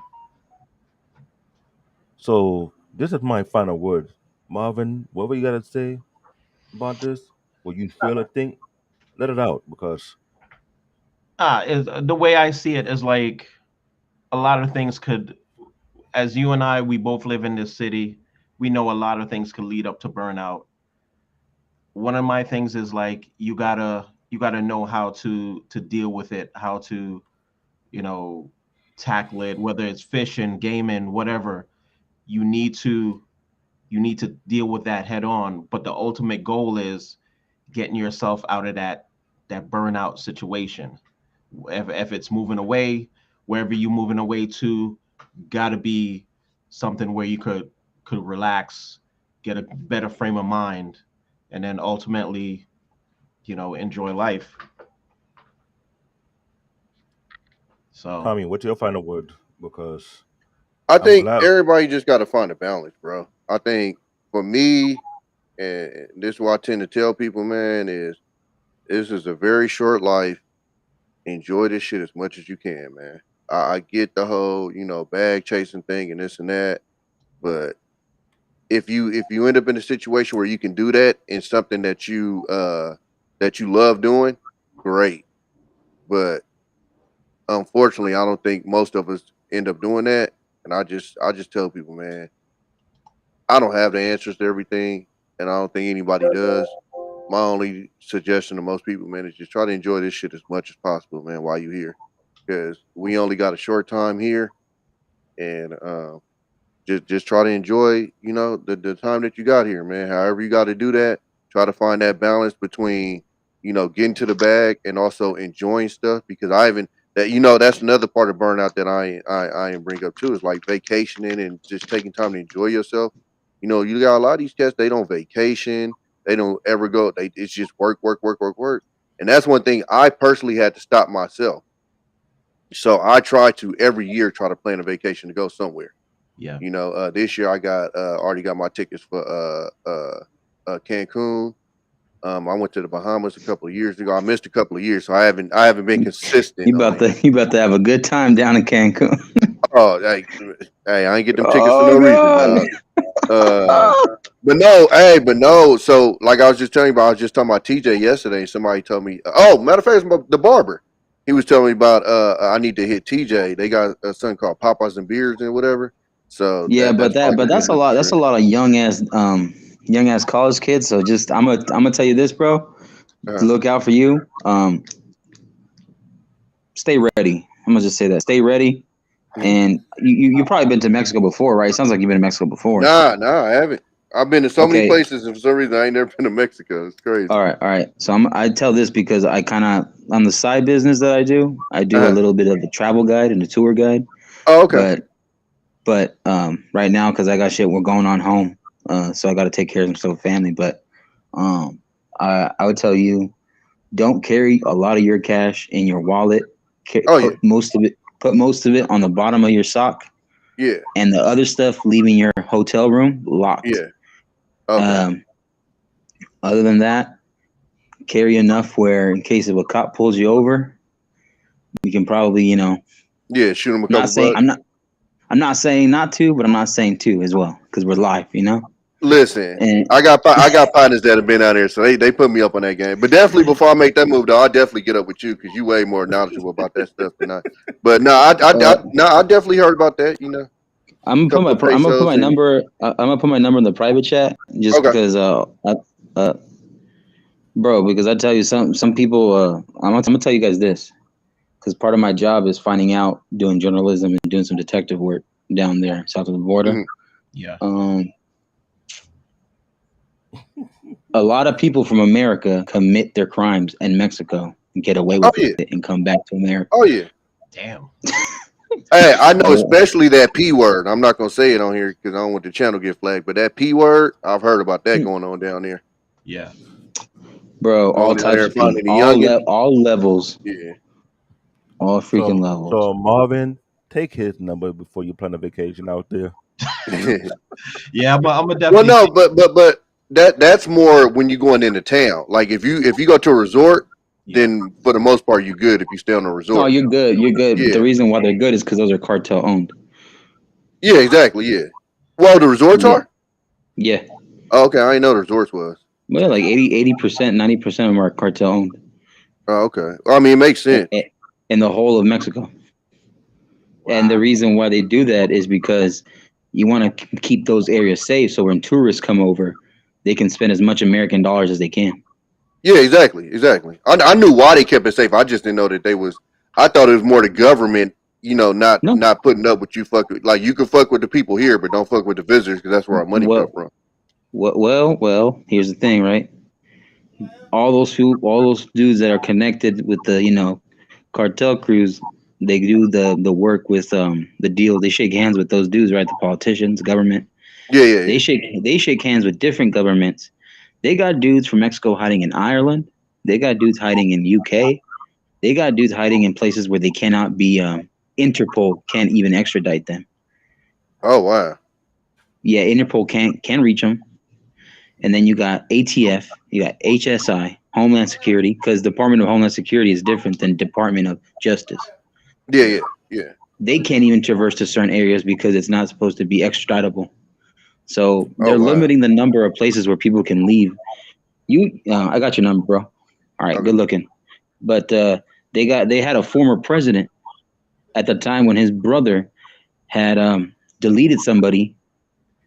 And on the time of his tenure, he was on the run. He then the president of that time. His name was Raul Salinas de Gortari. So Salinas de Gortari, he went and ran and hid in Ireland, and they had found out that he had funneled the money from the cartels, and the cartels bribed him and paid him off, and it gave him about like 50, 100 million, and it helped him with his campaign. And then he hid while his brother was the one being prosecuted for the crime, but then his brother got away with it. Damn. Wow. So, Marcus, any final word? Because you're giving way too much jam right now. Uh, don't do crack. Um, oh no, man. Just I think the simple thing that I do, keep it simple. Even if you're making good money, still have a budget. Yeah. That's the best way, because that's the problem with a lot of dudes. I was talking to Tommy. We are talking about that 30 for 30 for the sports channel on Black Man's channel. That 30 for 30 going broke. Yeah. There's that one financial advisor kept saying, "Don't blow it. Keep it simple. Save your money." That's what that dude said. And so I'm gonna just leave it like that. Keep it simple, and that's it. Like have a plan, and that's it. Stay out of trouble. So, right there, this is the final episode of this series of Burnout because, man, the info from today's episode and the past few episodes, not that it gonna have me thinking, it'll have me looking at. I had to plan, just like Marvin said. You got to plan. We have to plan our exit plan from New York. We really do because you, Tommy, and your your man, I don't know what to tell you. I need to leave New York. Me and my I family need got to leave New York. 17 years to do. Oh yeah, Tommy. Also, don't post where you're at in TJ on your Facebook or nothing. Oh, come on, bro. Hey, I Yeah, don't do that yeah, now. yeah. Don't do that. Yeah, don't do that, bro. We're over there. I don't do that either. Wherever I go, I don't post where I'm at. So this is why I'm saying everybody needs to start looking at their life and their living arrangement and see the living arrangement is keeping them in peace or it being too stressful. Because if it's too stressful, that work on your exit plan out of that type of environment because it's not safe, it's not normal. We're living in very challenging time right now. And I keep watching the news and I'm looking at these things, I'm like, huh, what kind of profession do you know that's more stress free? I know one. I work in IT for 20 years. Hey, Cars Man, Car said, don't use the ice cubes. Oh yeah. Oh, and the water. The water might be boil it first. Hey, I literally probably got to like put a memo in my phone for that because I would not think about that. I'd be dropping ice cubes like. It's Yeah. hot down there, bro. But you good though. You good. yeah, because I think when he said no, you dive, you don't know what they put inside the ice cube when you put in your drinks. Hmm. Hmm. That's Well, why. it's, well, That's why. That's why I gotta look at the bartender when he's making my drink. Damn. Marvin, you learn some valuable gem now when you will be doing your traveling. Where you go to. Yeah, I've heard about TJ and stuff like that, but it's good to know that you got some local contacts down there. So I'm definitely gonna hit you up, Marcus. Yes, sir. Hit me up, bro. Hit me other. If I don't respond to you on my number, I'm gonna put my email too. I'm putting the private chat too. Okay. Because Cause we gotta look out for each other. You know what I'm saying? I'm always looking Yeah. out for people. and Yeah. Marvin, I'll tell you on my side, there's not just him. There's many of you connected among us. We're trying to do a brotherhood because we realize without a brotherhood, this society of in right now, it's like you against the world. And I can't try and do it on my own. I just can't. Yeah. So that's why I link up with Tommy, I link up with Marcus, I link up with Black Men Unfiltered, I link up with Soil Speak. Then we had the Grey Pill podcast. That's another one right there. We got CJ. We're realizing in this present time we're in right now, it's not Even just the E-Man. Even though E-Man hangs out the man. salon. Yeah, but isolation is also a key factor to burnout. That'll be a talk for another time Yeah. because you can't keep yourself for too long. Isolation leads to dementia as you get older. Yeah. Whew, That's true. I'm That's not ready to touch that topic yet. I'm not ready to touch that topic. That's I'm in my 40s right now. Don't give me the scare. No, you and I are both 40s, so we ain't just getting give me some younger. of that. Just give me some of that Nigerian oil, bro. You good? Marvin, don't laugh at the jokes. There's the joke on the other side. Give me some of that. Ah, woo woo wah wah. You watch the barbershop episode. It was going way off the handle. It's full comedy, but it's good. It's relaxing because it's like you be in a barbershop. You have the real comedy, real talk on real topics, and Yeah. sometimes it go left bit into the roasting. So either I get roasted or Mandra get roasted. I'm too ready to E-Man. get. E-Man for I'm sure. I'm too ready to get back on Tommy because Tommy got onto the jokes as well. Hey, Black David, you finished E-Man though with that comment, bro. He was like, "Hey, this is barbershop talk. You go to the salon. Stay over there." Oh man, I missed that one. You kill me. You kill me, Black David, with that one. Well, he had a comment. And here's the thing, I'm from New York. My would tell we crack joke out here in the city, and we are ruthless with our joke. We have some severe jokes whereby you cannot hang with us, don't be around us. We get into the roasting, and sometimes the roasting, well, it's another way not to get into a fight. They put like that. It's Nah, another way but we can. it's all love though, bro. Even if it's roasting, if we know each other, it's all love. So It's us men. It's men, bro. We're cracking jokes. It's like life's too short to be walking around too serious or pissed off. That's why I look at it. And why do you think we had this whole week conversation about Will Smith and the nonsense was going on? We didn't have it on. We're not gonna have it on this channel. We had it on the other channel because Yeah. it wasn't making no damn sense. It wasn't. And Yeah, I had to bow out of that, bro. It's almost every God, YouTube channel talking about it in many different areas. every like I could not go to a YouTube without I was it was too much. I couldn't do it no more. But It's like God, dog. So that was the Yo, thing. did y'all watch the memes that they were making? Like they No, the called memes GI is Jane funny. 2 the Entanglement. Yeah. I made one too called Hancock 2 the Rise of August. Uh, there's another one Oh said man. Bad Boys Bad Marriage for Life. Oh well, they said that one. They said that on the red table. They supposed to That's go get on the red table talk and talk about it. He I said, know. "Yo, what? Hey, did y'all hear about Tony Rock? What he did on his He intro went of his off. comedy? Let's leave that one alone because Yeah. I Okay, left that okay. on a Friday because on that Hey, Friday that's night the New York boys. He went off He I bumping know. Tupac. all So year. Marvin, All year's pop. the host, what you gotta say after all this series? What do you think about this whole show? nah, man, it's good to have this conversation. So It's good. it's good to have this conversation. But anything concerning these crazy celebrity, we need that on the barbershop talk. That's the venue for that. This year we just haven't. We just did this series because this was a very important series to talk about because I didn't know besides tech, everybody go through it themselves in many ways, form, and fashion, and I realized it, and I'm glad we talked about it.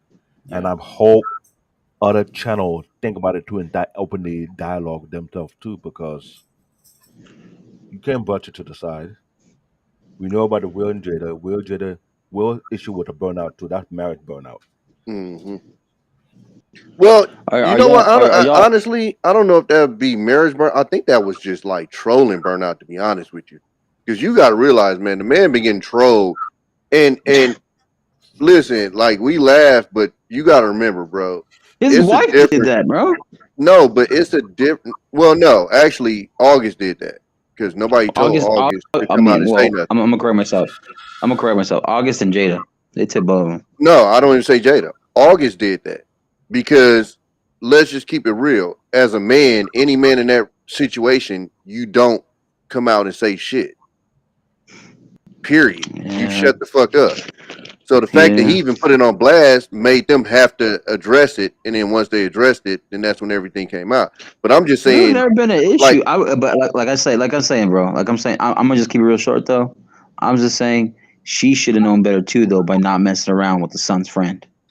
I'm gonna simple like that too, because that's a low blow. Messing around with the son's friend. Come on now. So according to Marcus, this like I said, they all lead to the burnout. mm-hmm, We didn't talk about it on this conversation because that's a whole paradox. I'm not yeah. ready to touch. I was not ready to touch that on this channel. I may touch it on other people's channel when they have that conversation, but on this channel, I wasn't going to bring it up because that is so toxic. It's not even funny. Are y'all gonna go on Gray Pill podcast? If you invited me, I may. No, he Oh invited yeah, y'all. yeah. I He might go invited in there. I done been he on the invited panel with Tom him. Marvin. You're more than welcome to try. Put in the chat, and I'll tell him. Hey, I'll tell him who you are because I know you. Because Yeah, I I know you through haven't. Black David and Tommy B. Yeah, I have. I did. I He think I invited you sent too, you Black the David. You audio. were there when he invited you. Hold I know he did. He did. I may listen Yeah. to him while I'm doing something because after this, I got so much work to do because I'm trying to reset my setup here because, like I was telling Marvin before, I'm trying to optimize in a certain way. Plus, I got a lot of cabling I got to do. I might have to shift my PC from the left side to the right side. There's so much that Okay. I have to look at. So, what I'm saying, I got a lot of moving to do. This PC is not lightweight. Yeah. But guess what they call you? Big Sexy. Don't do that. In other platforms. on. He Yeah. said, I call you the big old Choco teddy bear. Let's leave all my nickname on the other channel. Let's not bring it here. I want people to look at me like, why they call you that? Because one of my coworkers working in MTA, he did that on purpose as a way of creating a funny environment. And I was so ticked off. I had to get you back. and it was nothing but it's a rivalry we did among ourselves. Every pro we go to, every department, they know our nickname. They ask us why they give us certain nickname. I say, and it You, make our you can't job get him back, easy. bro. You can't get him back. No, I did got them back. It's just that we did that to reduce the stress level in our work environment because if you don't try to have fun while you're working, it get to you. Marvin know this. When you are tech and you're on your feet, moving about, solving different incident ticket, there's some point where you don't want to work no more. You just tired. So we try to make our environment more fun, more relaxing, so it don't get to us. Yeah. So me and that guy, we did that in a way of having fun, whereby the end user joining in the fun, and we have a good laugh every now and then. Imagine we had to do such things just to make your job feel easy for you, not annoying. Number one, there was Will. So Number two, there was Jada. So Number Marvin, three, Marvin get there that. was Jaden. We the crack joke with Marvin when he was on the command center. He was getting stressed out because we getting calls left and right from multiple teams, and we were cracking joke on them, and they be Marvin don't want to laugh. If we get him to laugh, you Yeah. know you got him. Yo. He was the serious one on the team. He was like, I don't know what to laugh, and we force him to laugh because we know how stressful the job is. Yeah. Yes. Yeah, man. So That's how I look at, at life, man. I look at when I'm around people, and if I see a person a little too stressed, a little too angry, a little too sad, I always try to like take the time to reach out, talk, make a joke, make a laugh, and then hang out with them, offer if you want to talk about something. I'm always ear to listen to. as we end this show, I know it hit 3 hours. We don't want to make it this too long because we knew this would be a very touchy topic. I want to say to everybody who watched this broadcast, who watched this episode 1, 2, and 3 to this final episode, I want you to take whatever lesson you learned from this, apply it to your life. Like Tommy said, life is too damn short. Too short, man. It is.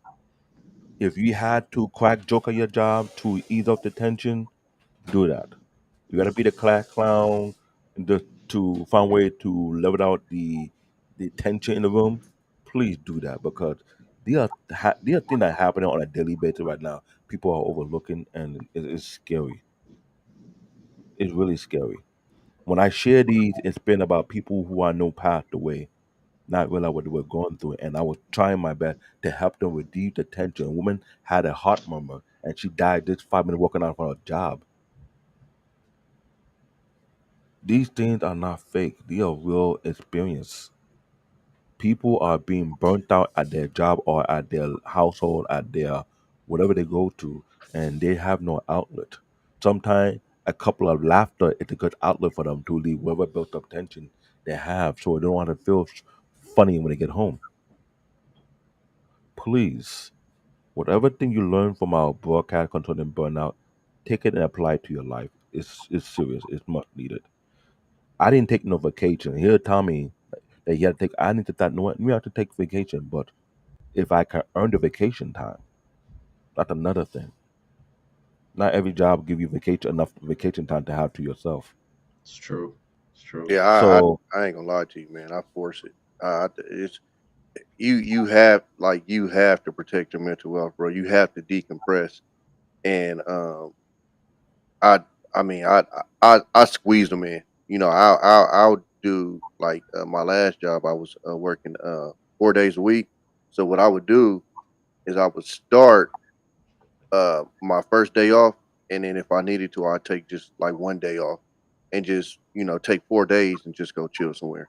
But I created it, so every time it wasn't even necessary vacation. It would just be I would just extend a weekend or something. But you just have to decompress, bro, because like you Yeah. said, it's just all the stuff that we go through with working and all. Like you have to find time to decompress because if you don't, man, you working yourself into a grave, man.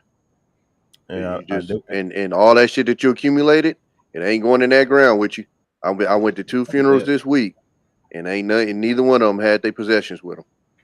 They was in that Sorry box about by that, man. themselves. So you so know, as you hearing Condolences.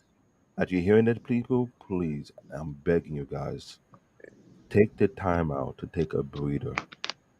Figure out what can you do to help you relieve your stress because We are seeing it. We live in New York City. We seeing more and more people losing their minds these days. More people say, "I'm done. I'm done this whole life." Boop. Jumping off in front of the. This is almost like a every week thing now. People are jumping on the train track. I'm not gonna talk anymore about it, but you have to. Hello, Randy. I know you came late. I know you came late. We watched it from the beginning. We had a good conversation about it. We Mm. did some talking point. Please, please find the time for your mental health. Find ways to decompress, to relieve all the pent up pressure and stress. Even though you're working from home, it can build up based on what you're doing at home as well. Yeah. Find the I'm gonna run right time. quick. I'm gonna watch on my phone. Y'all have a nice day. All All right, right. All right. man. All right. Peace, Tommy. So, All right. so at the end of the show, my advice to you: appreciate the life you have right now. Take the time out to find way to unwind, to decompress, to be more relaxed. Don't be like me who to work for so many years never took a vacation. That's not safe. Yes, exercise and meditate. That too as well. That is also needed. Because wherever you live in this country, either you live in New York, you live in California, you live in New Jersey, you live in the urban, you live in Canada. And my Canadian brother who was on the chat room talk about what goes on. Yeah, people are homeless and still have a job. Find a way to protect your mental health. Shout I out mean to your the health. truck drivers and Amazon drivers. Yeah. Ooh, I had to get them credit too because they do a lot more too. And to I shout out to all the moms and dad who take care of multiple kids. Yeah. Y'all need it. Y'all do need a vacation. I'm not gonna argue with that. Y'all do because sometimes there's things in your mind you which you can handle, but you trying to figure out how to handle it within your required skill set you have. Please find the time out for yourself. All right. Yep. I am Black David CBN, aka my real name. You see it right there, David Olayayeni. My partner here, my co-host Marvin Smith. I know you're gonna see me on multiple different panel having discussion about different topics. I share my view and try and be sincere. I'm authentic all across the board. But I like to have conversation with people to see how people think. This episode, I'm just asking you guys, please take your mental health very serious, all right? All right, Yes. folks. Catch you. I'll catch everybody later. I'm gonna end the stream. Appreciate